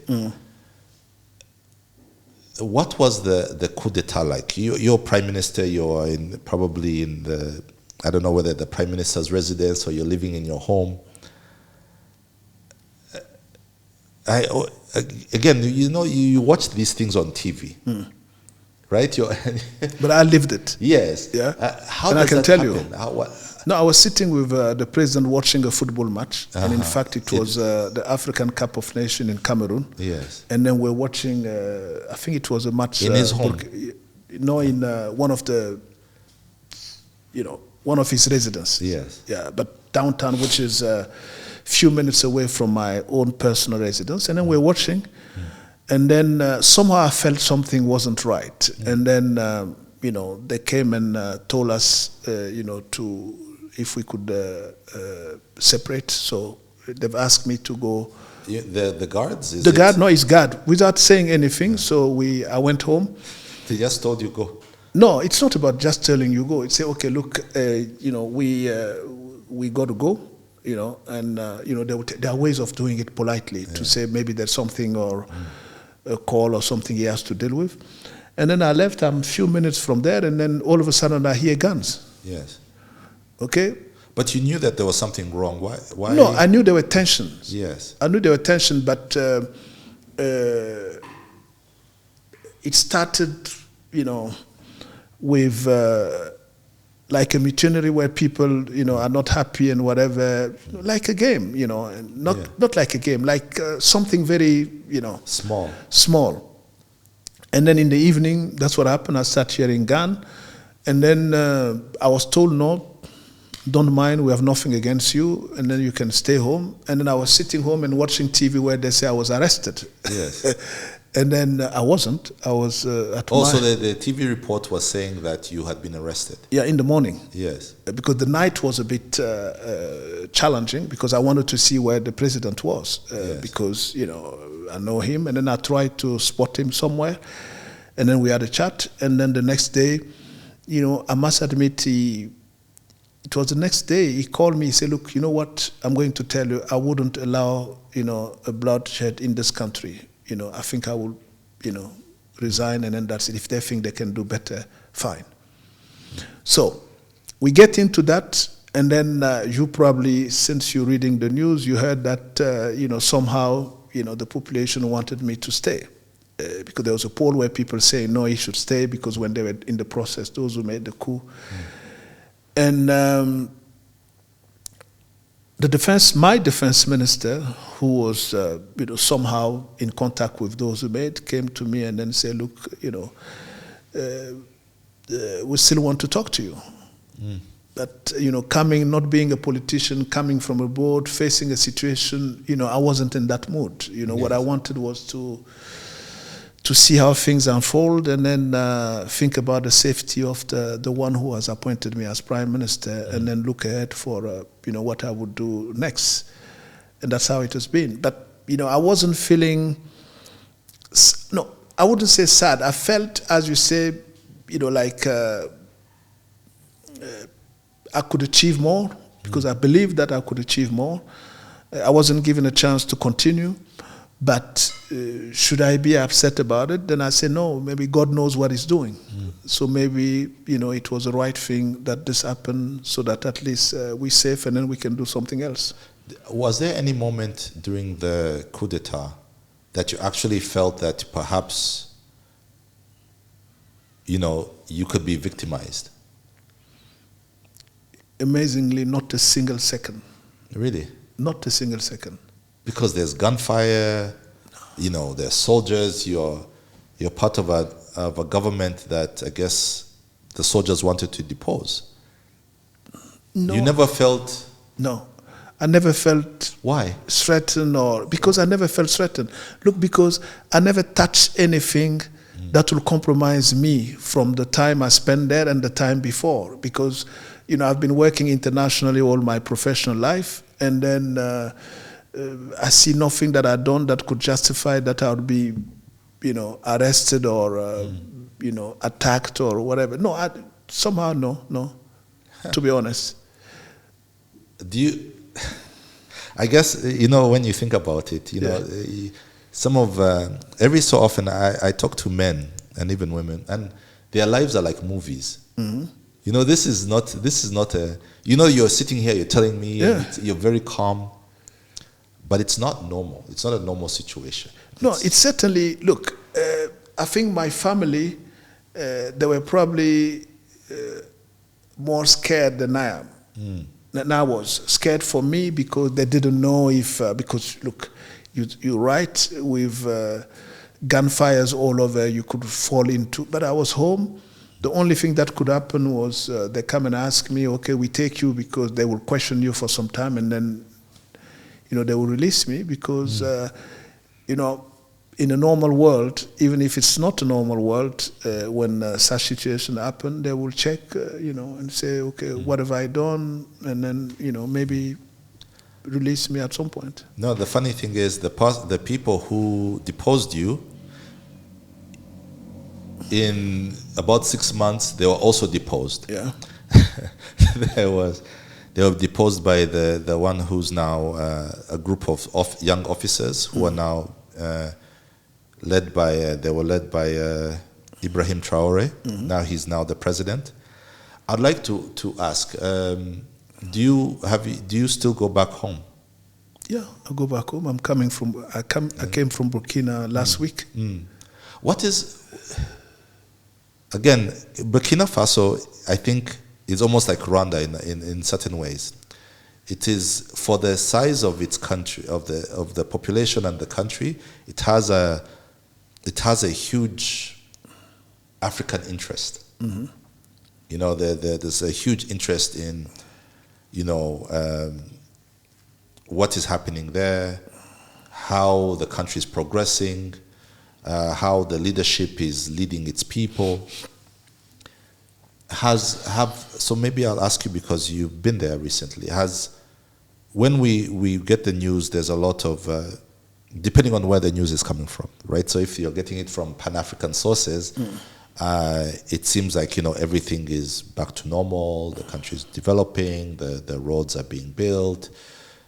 If you're listening to maybe a CNN, then they're saying, the jihadists are taking over towns,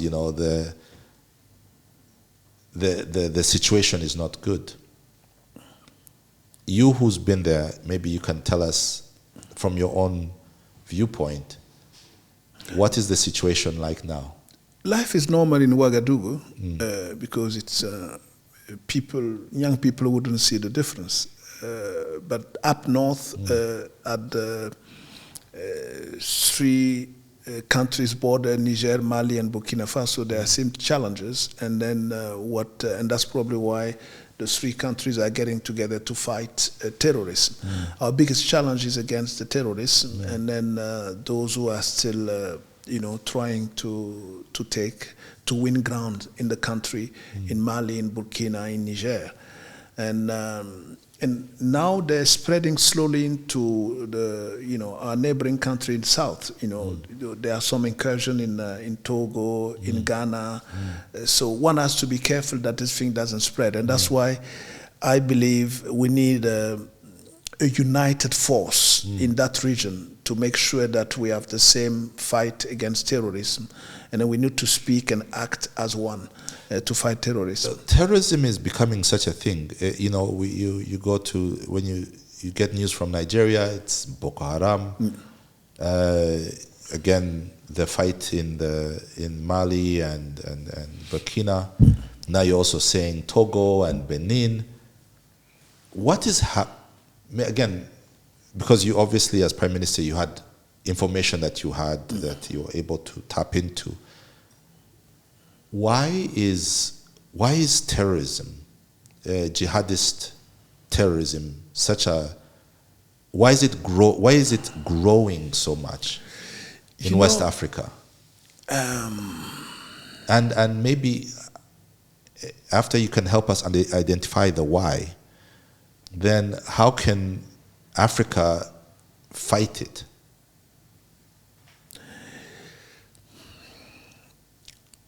I haven't seen what happened in Rwanda with the genocide. When you look at what happened in Côte d'Ivoire, for that matter, between North and South,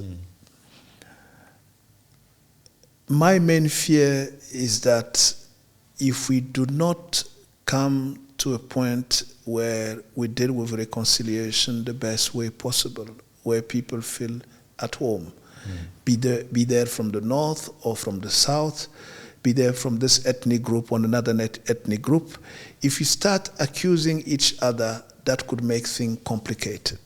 So we have to deal with that aspect of sensitivity with regard to how I see the person in front of me. And this is what you guys have tried to do, to ban making differences of ethnicity or physical appearance in any official paper, so that you all seem or all feel the same. The problem in Burkina Faso, in Niger and Mali is more complex than that what we see. Okay, you have certain community complaining of being, emotionally challenged. Because, climate change has made it difficult for them to keep their cattle, to walk around where they used to work for, and then they're losing ground because of desertification, because of climate change. As they lose ground, they're tapping into ground that are perceived not theirs, and then it's creating community clashes. With their cows. With their cows. Okay. So it's creating community clashes. I think, I'm not saying that's the reason, but those from jihadism have tapped into this fertile ground where people are not in sync because they're fighting differences and winning ground, and then win people who can, who are, jobless, homeless, nothing, no means to live. And then it doesn't help with dealing with terrorism. Because right now, the big problem is the terrorism coming from out or is it from in? So I would say it's both. Because if I come to you as Sani, you have no means. And then I say, look, Sani, I can change your life in in few days, but you have to do this with me. If your family is starving and then you don't even have anything for them to live with, you would be tempted by what I'm offering you. I think we have to deal with that. Yeah. That's one of the biggest challenges we have in the region. And do you think that the region is dealing with that? Because you've given me the solution, which is bringing people together, which is giving people opportunities to work together and prosper.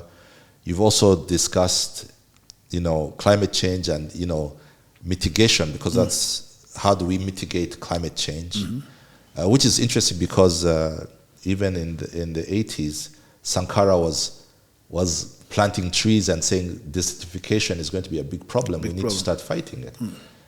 So we know what the solutions are. Do you think that that the solutions are being applied to the problem? I think the urgency of dealing with the fight against terrorism is not giving the right time to deal with this issue. We seem to be diverted into the gunfight because it's urgent. That's what it is. People are attacking us, we have to react. People are attacking us, we have to react. I think that's taking precedent with regard to stepping back a little bit and then seeing, okay guys, what is the solution? What is the problem? How can we deal with this? And it's starting slowly, but not as fast as the urgency of dealing with the fight, the gunfight against terrorism. Do you think, when you think, if you imagine 10 years into the future, and this is the last question about Burkina, I promise, are you optimistic? Because there are sometimes when I see, all these challenges, and I as an African, I want to be very optimistic. And I am. But sometimes I'm also pessimistic because I think sometimes our leaders doing the right thing?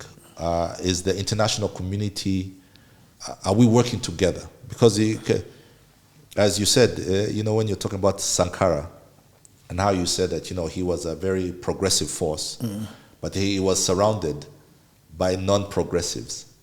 And you said that, some of these issues are not just one country's issues. So when you see this as a Burkinabe and thinking of Burkina Faso, are you optimistic that things can be, that terrorism can be fought and defeated and real change can happen with the knowledge of the... No, I mean...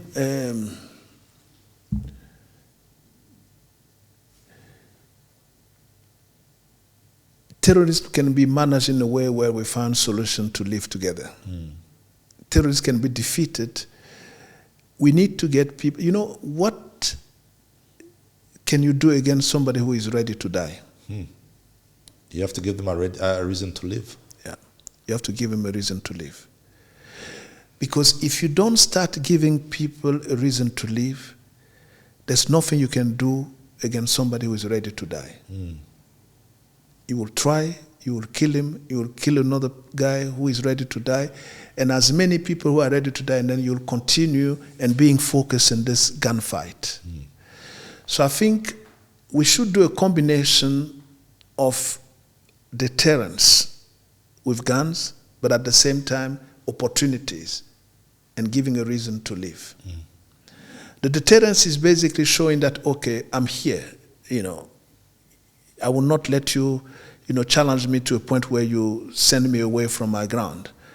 But at the same time, you leave the door open to talk and then see how you can look for opportunities together. Yeah. Now, you mentioned that you were named as the chairman of the Rwanda Atomic Energy Board before you became prime minister. Yeah. Now,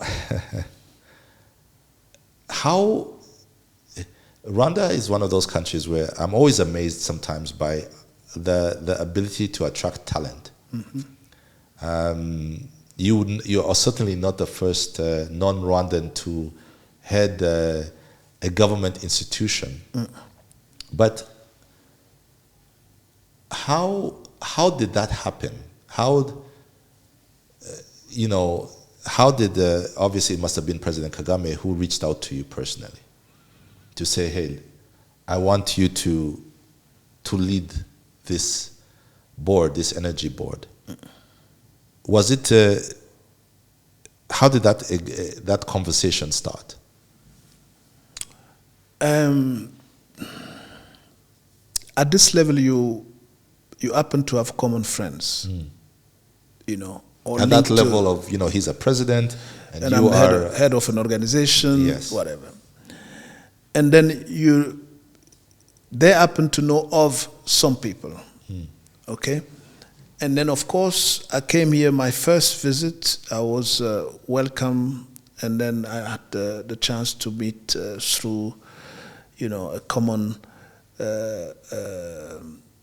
knowledge, let's put it this way, President Kagame. And then having seen, known, heard, and then from a distance lived what he has achieved for this country.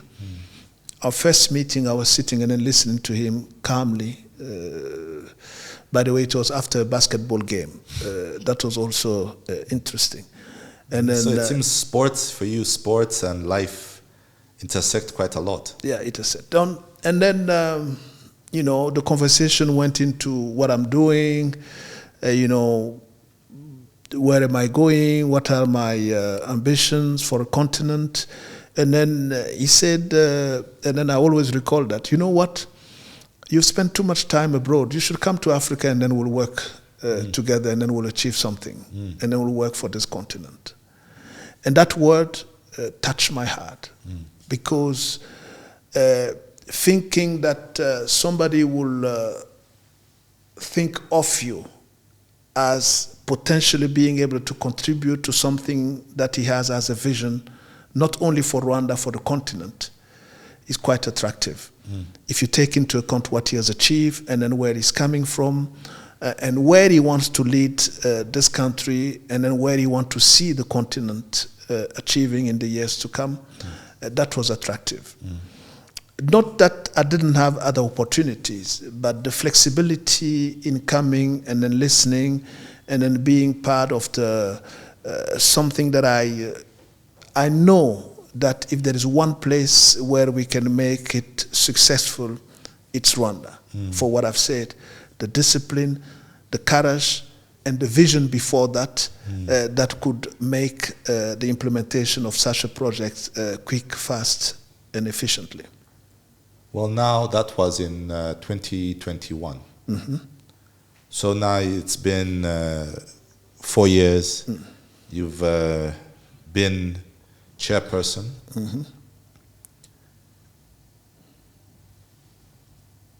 What goals?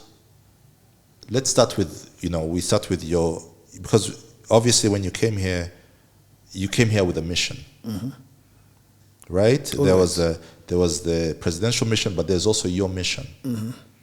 So maybe we can start with there before we talk about the goals. What was your mission when you first came here?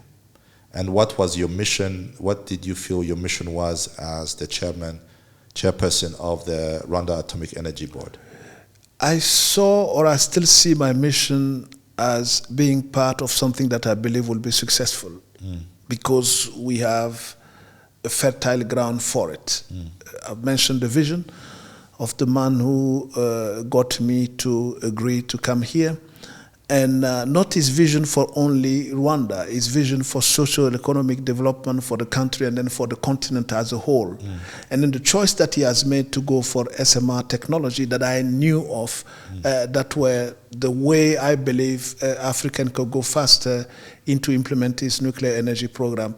That all those points were what attracted me to join this noble endeavor to implement a nuclear energy program for the country and be a blueprint for Africa. You keep talking about SMR. Now, I know it because I've done a little bit of study before we had this conversation, but people don't really know what SMR is. So what is SMR? SMR is small modular reactors. So small modular reactors. Now, small because they're smaller than the conventional one. So the conventional ones are those big ones that we see in Europe, right? That have this big smokestack. Absolutely. All of them are nuclear reactors. They produce nuclear energy. Like the one in South Africa. Okay. So South Africa has a big nuclear one. Power plant, yeah. Okay, so and the big nuclear power plant, how much power does it how much power is it usually able to produce? Just a number. Look, the small modular reactor will go from any one lower to 300, 350. Yeah, let's start with the big one. No, I'm evolving towards the big one. Okay. I'm talking the range of megawatt that you'll have for the power that you'll have from a small modular reactor. Anytime from 10 to 300, 350. And then beyond that, the 500 to 1 gigawatt is the bigger one. Okay. But technology has evolved so fast that now the smaller are going a little bit closer to the bigger one, and the micro are getting closer to the smaller. Because for micro reactor, you are talking 1 to 5 megawatt. But now there are design and proof of concept for micro reactor that will go up to 40, 45, which was where the small modular reactor would start. Okay. So one has to take this into account when you talk about nuclear energy implementation or power plant implementation or deployment. Technology is evolving fast for security, for safety. The risks that we saw in the past with the conventional are not the risks that we're seeing today, the level of risk that we're seeing with the small modular reactors. So because I think this is the crux of this matter, is when Africans think about nuclear, they think about it in a couple of things. One, they think it's going to be this big thing that costs billions of dollars. Then, so there's the money aspect. Then there's the security or the safety aspect, where we think this big thing can kill us all. Now, because it has happened before. I think in 1988, there was Chernobyl, there was the Fukushima issue because of the earthquake and the tsunami in Japan. I think there was also something in North America. There was an issue. So there's the risk. So there's on one side there's the financial risk, on the other side there is the safety risk. Now, you've talked about this small modular reactor because that's what I think President Kagame's vision is for Rwanda. So I'm going to ignore the big one because that's not part of our vision. But then we have the small... For now. Yeah. So right now we have the small modular reactor. So I've mentioned two risks. Financial and security. So how that big one, how much billions does it usually cost? Okay. Because I want Kenya has planned to build one of the bigger one. Okay. Kenya. Okay. That's 1 point something gigawatt. Okay. And then I think they talk about several billions dollars. Several. I think it's about 7 to even more. I don't know. $billion. Okay. For a big one, over 1 gigawatt. But recently, I think they're reconsidering potentially to go for the SMRs. I don't know. I'm just in what I'm reading. But then we do know that the big one can cost from $5 billion upwards. Yeah. To produce how much power? Over 1 gigawatt. 1 gigawatt of power. Yeah. So now... So an SMR. I'm coming down to the SMR. We talk about the big one. The big one, they take time. They need, first of all, to revamp all your infrastructure, your grid, your electricity grid. You have to revamp it completely to be able to absorb the energy that is coming from the big one. And Unfortunately, not many countries in Africa are ready for that, for the big one, and how you integrate them in the grid without doing a complete revamp of your infrastructure, which will cost money as well. So Egypt has reached that level because they're building some power plant there over the big ones. South Africa had it. But if you take a country like Rwanda, Burkina Faso, Niger, Namibia, and all those countries, emerging countries, and then where the grid and the electrical infrastructure that we have is not to the standard of what could absorb the like of over 1 gigawatt power plant, the SMR would be a solution. Because not only that they will be built abroad and mounted on site, okay, they will allow us to not go too much into changing the infrastructure or moving it completely to a certain standard, but the evolution will be together with how we evolve, with absorbing the energy coming from a small modular reactor and moving slowly to be at the point where we can absorb the big one. So meaning the infrastructure will evolve together with the implementation of the small modular reactor. But if you go down now to a micro reactor, the micro reactor, let's say this hotel or another infrastructure, another hospital, or water desalination or whatever infrastructure you needs power. You can bring a micro reactor and plug and play. Basically, you plug it to your grid, and then that's it. The same way you do solar panel, and then you get the electricity go immediately into grid. That's what the micro reactor will offer to a country like Rwanda or any African countries, where you can do remotely and do even an off-grid setting to give power to your population. That's the beauty of those two. Now coming to cost. Of course, today, the cost of a micro or a small modular reactor, you will pay for the research and innovation that goes with it. So it might be even at some point, we haven't put the cost onto it yet. It could be at its first implementation more expensive than the conventional one. But you have the economy of scale that you have to do, that when you go to the second one, it might be cheaper because of all the infrastructure that we'll set for and then build for the one. So just so I understand. So there is no small modular reactor that is being used around the world yet? Oh, no. First of all, let me correct one thing that many think. Many think that small modular reactors are new. They aren't. The technology that we apply to them are innovative right now, and there is a breakthrough into the cooling system compared to how we used to cool those systems in the past. The passive cooling allows you to be safer than what it is if you are doing a normal cooling system with water or any other means, okay? So, if you think about decades ago, there were talks of sending a reactor into space to power the International Space Station, you remember? And submarines, nuclear submarines, they're powered by nuclear energy. So it means that those small reactors exist, but it's a technology that has changed with regard to cooling system, with regard to, for instance, using thorium and molten salt compared to uranium. That would make a difference, both in cost and then both in infrastructure and both in size.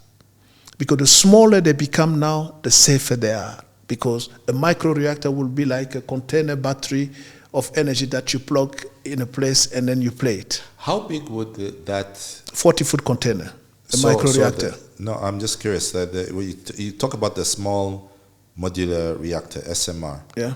When you say small, is it the size of a car? Is it the size no. of I mean, a football pitch? Is it what? Okay.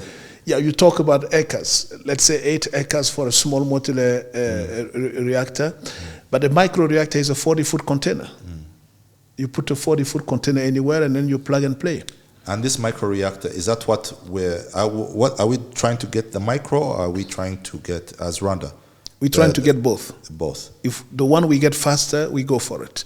And that's why we have agreement with those who are doing micro reactor work, and then those who are doing the vendors that are working on small modular reactor, and then we have to get people in competition for that. And who are we partnering with right now?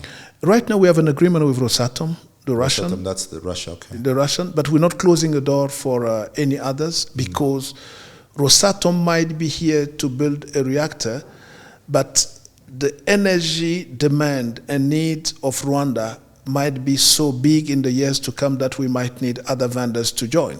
And Rosatom would be creating the small modular, or the... Rosatom is mainly working on the small modular right now. We have others like Nano Nuclear Energy from the US that is doing the micro reactor. And then we have Copenhagen Atomics as well that is working on micro reactors. And then we have to look into those who are moving from the small to the micro reactor. And then those vendors are coming to the Nuclear Energy Summit. And that's what we're doing right now. As Rwanda, these are the partnerships that are happening. Absolutely. Why isn't this more public? A lot of some of these things that you're telling me, it's the first time I'm hearing them. No, I would be surprised. I'm sure you heard it from the CEO or from Honorable Minister Jimmy. I did not know. Sometimes you hear that, it's something is happening, but I did not realize, are we far along on the process? Good question. I think where Rwanda is certainly ahead, it's in human capital. What do you mean? Human capital is the people that have been trained in nuclear science and technology to reach a certain critical mass that is needed for the implementation. Rwanda has consistently been training young and professional in nuclear science and technology, sending them abroad every year. And for the past 5 years. The 6th year, as you probably heard, next year, at the opening of the school year, we'll start training nuclear scientists in Rwanda. That has been announced, and then that was a plan set forth by President Kagame long ago. And then the fact that we are in sync with that vision is good enough to lead us towards implementing our program. So because we have enough human capital at this point in time to absorb what our fellow expert will bring from abroad in terms of deploying a potential nuclear power plant in the country. So it almost sounds like, it was systematic, saying, okay, first, we make sure that we have the policies, right? So we have the board. atomic board, do we have the people there, do we have the students? Do we have, the professionals? Do we have the partners? So it seems. Now, do we have the regulatory framework for it, which is what we're working on now. Okay. Okay. So, and that's what So the regulatory framework, in what sense? Because to bring a micro or a nuclear reactor or a small modular reactor in a country, there's a licensing process that you have to go through, that the vendors has to go through, but the vendor is accompanied by a setting here that goes with the regulatory that is needed to proceed with the licensing. Okay? And that is something that is being set for in Rwanda in cooperation with our partners, and then we'll be training people accordingly. So everything sounds very, very exciting. Where's the money coming from? Because this costs money. Yeah, it does. You're talking billions of dollars. Yeah, it does. It's a question that comes, often. But you see, the World Bank has just lifted the ban on financing nuclear weapon because nuclear energy. Yes. Yeah. This is something that we've been telling the African Development Bank to lift for a long period of time. So it has been refusing to fund nuclear energy? Yes, because as they say, it's not part of their portfolio, which I felt was but they've been funding gas, petroleum. You name it. We've organized in Rwanda the first ministerial roundtable discussion on financing nuclear energy. We invited our regional financial institution, including the African Development Bank. The one that came and was ready to listen and even made a statement after going through some research on the topic to see how we can finance is the president of the West African Development Bank, Mr. Serge Ekwe.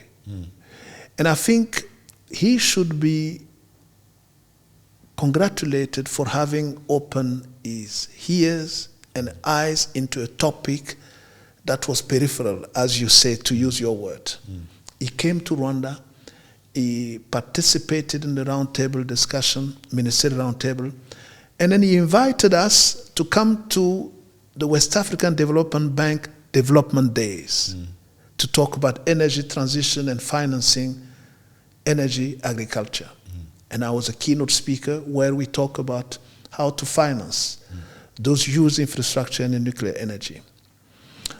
And I think with the World Bank lifting, I'm sure the African Development Bank will change its stand. And I want to congratulate the President-elect, Sidi Wulta, who is open to this question because we've had several discussions on this matter. Okay, good. We've discussed that. And he's open. I think he's even invited for this, not as President-elect, but as Sidi Wulta, former chair of the Arab Development Bank, who is curious about this technology and then how that could, sync with his ambition for the African Development Bank. That in itself is a great thing. I don't know if he will make it because he has to hand over his chairmanship of the Arab Development Bank the same period, I think on the 29th. But if we manage to bring him, we'll be more than happy to start this discussion with the African Development Bank. I'm going to ask you, and this is going to be among the last questions. So you've talked about the policy. You've talked about the kind of reactors that we're going to need. We're going to talk about the human capital. You're talking about actually the last question before we go to the last bit is about we never really talked about safety and the worries that people have. Last year I had a podcast with the head of the Green Party in Rwanda, and there was the discussion around nuclear, and the head of the Green Party asked a question, and I think a lot of Rwandans will have this question. We already live in a very small country that is highly densely populated. The worry is that if anything goes wrong, we don't have the critical space, the buffer to keep us away from any kind of nuclear leak or nuclear disaster. Two things. How do we keep safe? Okay. You keep safe because I think that was already in the mind of the man who had a vision to go for the small modular reactor, because they're smaller, they're less risky in terms of this type of accident that you're talking about, and integrating the micro reactor will make them even safer and less cumbersome in terms of space needed. So, how do you keep safe? You keep safe by going along with the evolution of the technology and innovation that goes with the small modular reactor today and the micro reactor, because the small modular reactor are safer. Safer because they're confined, safer because they use passive cooling, safer because some use passive cooling, not all of them, but even those who don't use passive cooling are even safer than the conventional or traditional one. They use less space, you build them abroad, you mount them here, you have less problem into implementing your project than you would have with the conventional traditional one, where you will need far more human capital for it. You will move from 8 to 10,000 to far below for a small modular reactor. You divide it by 4 or 5 even. And for micro reactor, hardly any, because it's a plug and play. So the safety is dealt with the innovation that goes with the small modular reactors today and the micro reactors. So the type of accident that you're talking about will not be possible, okay, in what we're envisaging as the technology that we want to bring in the country. And even so, if you take the waste, since we talk about safety and security, our ambition is to work with a technology where the waste would be used as fuel for another technology that we're bringing in Rwanda. Here, talk about the nuclear waste, because a lot of the questions is sometimes, okay, you've produced nuclear power, now where's all this radioactive, very dangerous, hazardous material, this waste product? Where do you put it? Yeah, but that's what I'm saying. I say our ambition is to have the waste from one technology to be used as a fuel for another. And that's what we're trying to do. And nevertheless, take it that the waste, we have less waste with the technology that we're embarking in than what we have. We have less waste with the passive cooling system than the conventional, traditional, nuclear power plant that many are talking about. And we hardly have waste with the micro reactors, because the micro reactor will work for 16, 15 to 20 years, and then the module that deal with the waste will be removed and then replaced, and then those who have installed it will take it back. So that's how we're trying to do our negotiation with the vendors. If everything goes well, when do you see nuclear power being part of Rwanda's energy basket? I will say, if everything goes to plan, to the vision set for by President Kagame, we should have by the 2030s the first nuclear power plant in Rwanda. By 2030? Yeah, that was the initial plan. That's in 5 years? That's in 5 years. It's hard, but it's not impossible. Not impossible. Let's now talk about, it's an expensive technology. It's somewhat, not saying risky, but somewhat risky. Someone will say that, but you African country, and I'm talking about Rwanda now, or you can even use the example of Burkina Faso. You small African country who is, you're blessed by natural resources, you're blessed by the sun. You're blessed, Rwanda is blessed with some rivers, we can still produce hydroelectric power. We still have oil and gas that we're not tapped into. There's still geothermal possibilities. Why do you go nuclear? Why? Because let's be honest here. Right now, I think Rwanda produces about not more than 400 megawatts of power. And yet Rwanda, we don't see, we have enough lights. We're not seeing power cuts. Why not concentrate on producing more green power, whether it's peat, whether it's gas, whether it's methane. We have methane, we have solar. Why not produce that? Why spend billions of dollars on nuclear? All what you said, there's one thing that I want to alert you on. When you say we have 400 or a little bit more, and then we're happy, we have light, and then you have light because the country is managing the potential shortage in a better way. You have light with 400 not because you have enough energy, maybe because you're managing it in a way where the demand is scattered in a way where it evolves with what you bring as potential source of energy. I'll give you one example. Many years ago, you only had 150. You recall that? Yes.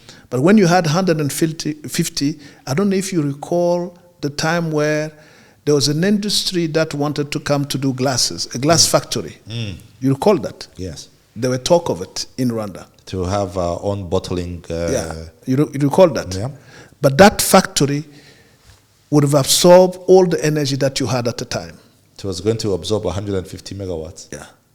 So One factory. one factory. Okay? So if you take that. Obviously, the factory did not. Yeah, of course. It had to leave. Okay. Oh. But if at that time you had half a gigawatt or a gigawatt, the factory would have come. So we should not be complacent because we have light and then we're happy. Why do we want to go nuclear instead of going thermal, geothermal, or solar and whatever? Solar, let me tell you, it's good, but show me where solar has led into industrializing a country. No, it's not possible. It's not possible because it's not consistent. The energy is not stable. Nuclear will offer you a stable energy for years. I've given you an example of the microreactor that will operate for 16 to 20 years without interruption. Right? So even when it's dark, it just goes. It just goes. Okay. And now, if we can do hydro, fine. But with climate change, how many electrical dams are suffering water shortage? I mean, actually, I think last year, because of El Nino, one of the biggest dams in Africa, I think it's the one in, what's it called? The one in Zimbabwe and Zambia, the Kariba Dam. Yeah. So. And now Zambia is not able, because that was its big source of power. So that goes back to your question of why don't we use hydro? With climate change, we have to... The rivers might dry up. Okay. And some are already. So why not use gas or, coal or whatever you talk about? But come. Methane. We have to be in sync with climate change, decarbonization, so that we put ourselves in a situation where I'm not saying others have not polluted, because many say Africa hasn't been polluting, we have the right to pollute now. But are we in sync with what is needed to save our planet? And that's what I'm saying. There's no other way. Nuclear energy is clean, very low, if not any at all carbon emission. That's the way to go if we want to be in sync with climate change issue and then our socio-economic development. And if you allow me, one thing I wanted to say is that we often talk about the risk. I jokingly say something at a press conference not long ago that I want to share with you. We had somebody from outside Africa who was giving a conference in Burkina Faso, and people were talking about the risk. You know the example he used? He said, hey guys, you know what? Did you know, or do you know, that there are 50,000 fatal snake bites every year in Africa? Are you guys coming out with, board or sign and saying we should kill all the snake because they're so dangerous for Africa and then for the continent? We do not. We deal with them. Show me any risk with nuclear energy that has created 50,000 bites a year. 50,000 fatal, a year. Have you ever heard that? No. Okay. So he gave this example to balance out a little bit, to tell people, hey, hold fire, please.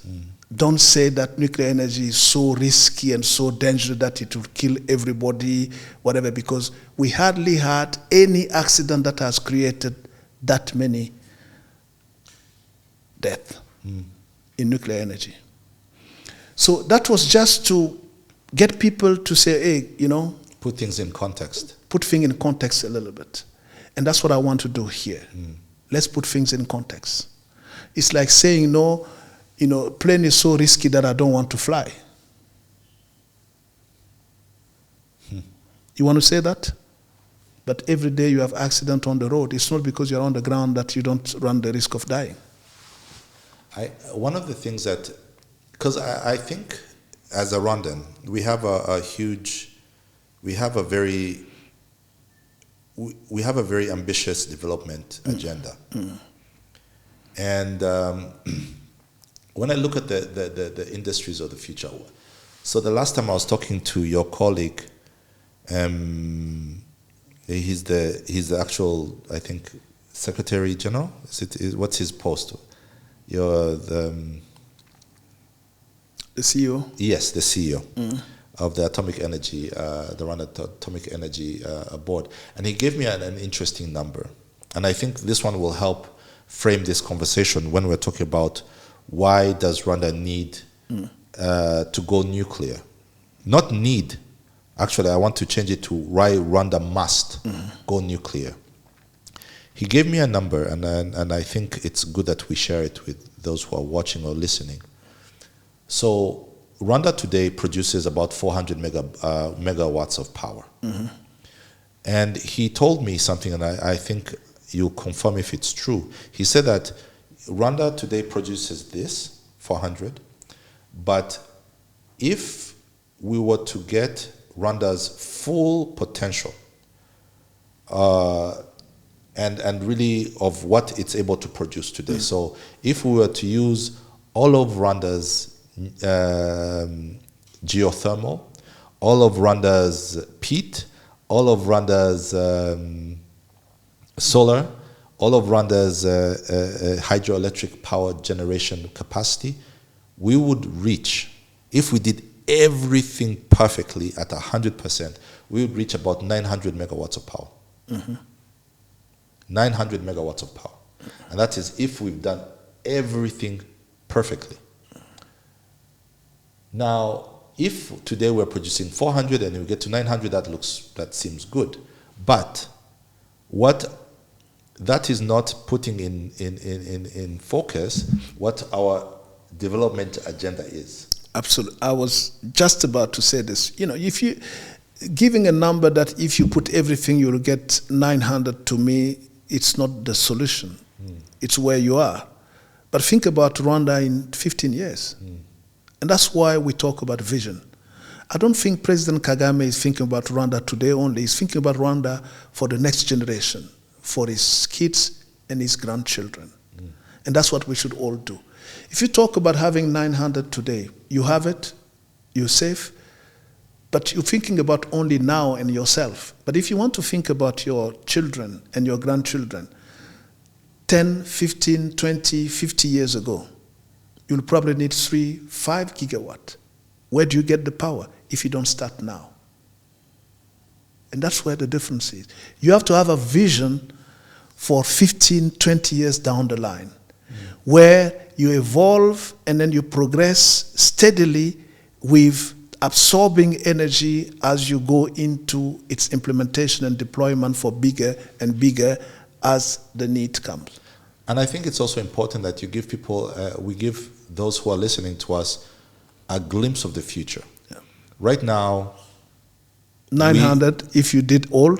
Yes. But in 15 years or 10, 15 years, you'll probably need 1.5, 2 or 3 gigawatt. Especially because we're now going into, we're trying to have data centers. Yeah. Right?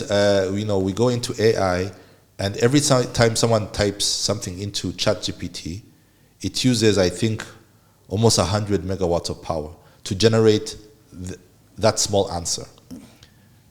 Rwanda has an opportunity, and I think African nations, and maybe this is where the idea of Africa going nuclear is such a great thing.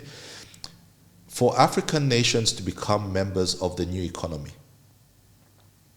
right, which is an economy of data, the data economy, the AI economy, the robotics economy, we need to have power like we've never had power before.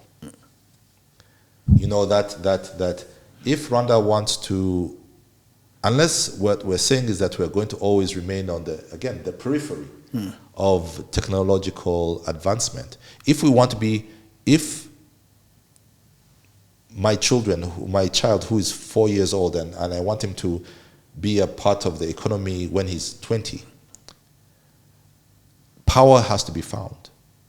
And it seems that, at least for me, even at a national security level, and I think because there's when we see the world that we're living in, Germany today is now thinking of becoming nuclear again, because it used to say that, we will shut off our nuclear and we'll get cheap oil and gas from Russia. But now they're fighting. Russia has cut the lines.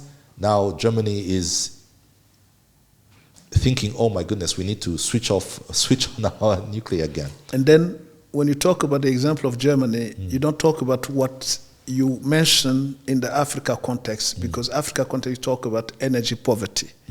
There, it's energy sovereignty and security. And that's where we want to be. But then, yes, and I think this is very important, because right now it's very interesting when I talk to different people, different experts in different fields. A few weeks ago, I had a discussion with a journalist called Charles Onyangobo. He's a famous East African journalist. And we were discussing about what Uganda will be like in the times after the President Museveni, and he created a scenario that I thought was very scary, which is Uganda might end up like Sudan, where people are fighting. The reason why, as a Rwandan, and I'm talking about now energy, why that was scary is because there is that big dam that is being built in Ethiopia. And the idea was that big dam would serve this whole region. But then the only way that it would serve our region would be it would go from Ethiopia to Kenya, from Kenya on the grid to Uganda, from the grid in Uganda to our grid here, therefore serving us. But then what happens if there's war in any of those countries? Then all of a sudden, Rwanda, we're now in a world of trouble. Now we have to, so it's not even about just production of power, it's also how do we ensure that if it's things happen properly, around you. I think you connected well from energy poverty to energy security and sovereignty. Okay? It's how we scale things, okay?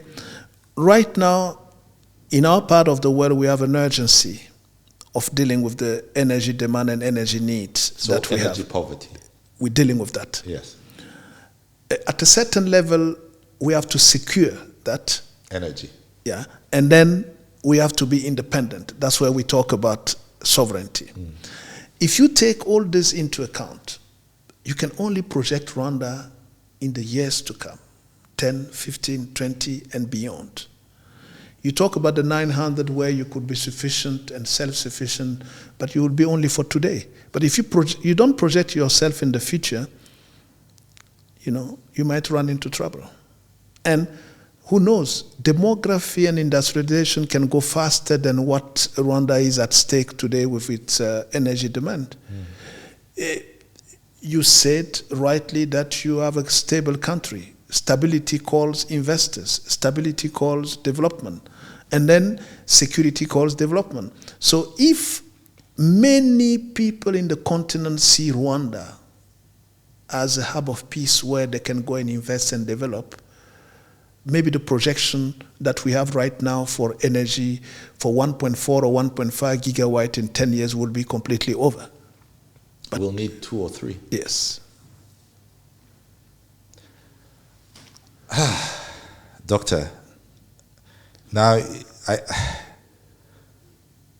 what do we, and I want to, because you've given us the journey and where we need to be. How do we get there as quickly as possible? The political will is there.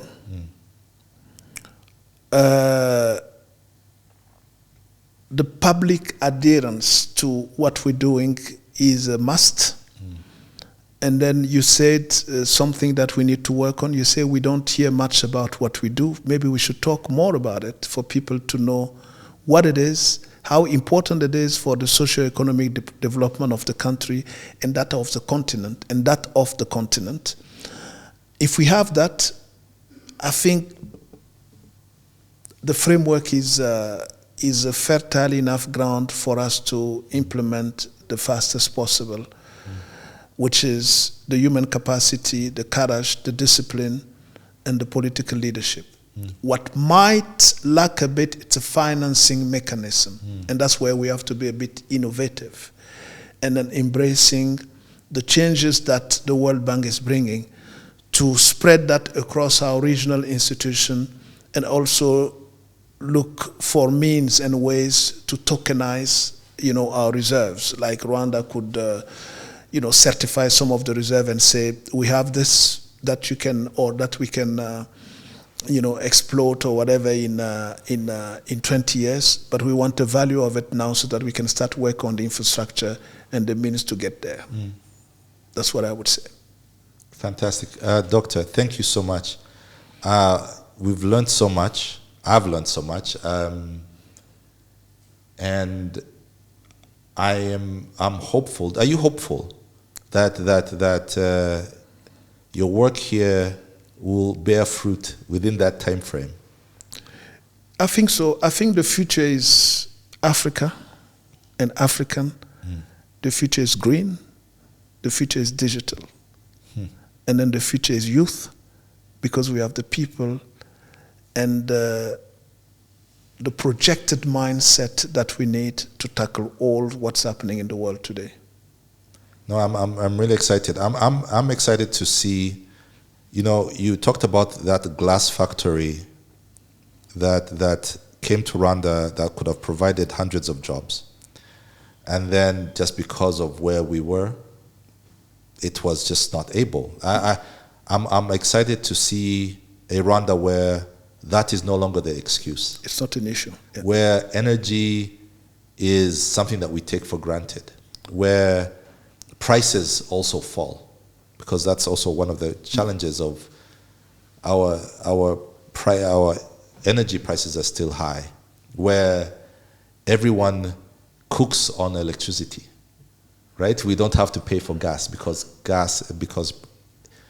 electricity is so cheap, and I think that's going to be a very exciting world. I wish you the best as you fight that mission. I wish you the best as you take that message outside Rwanda, because I think Rwanda, we might get it.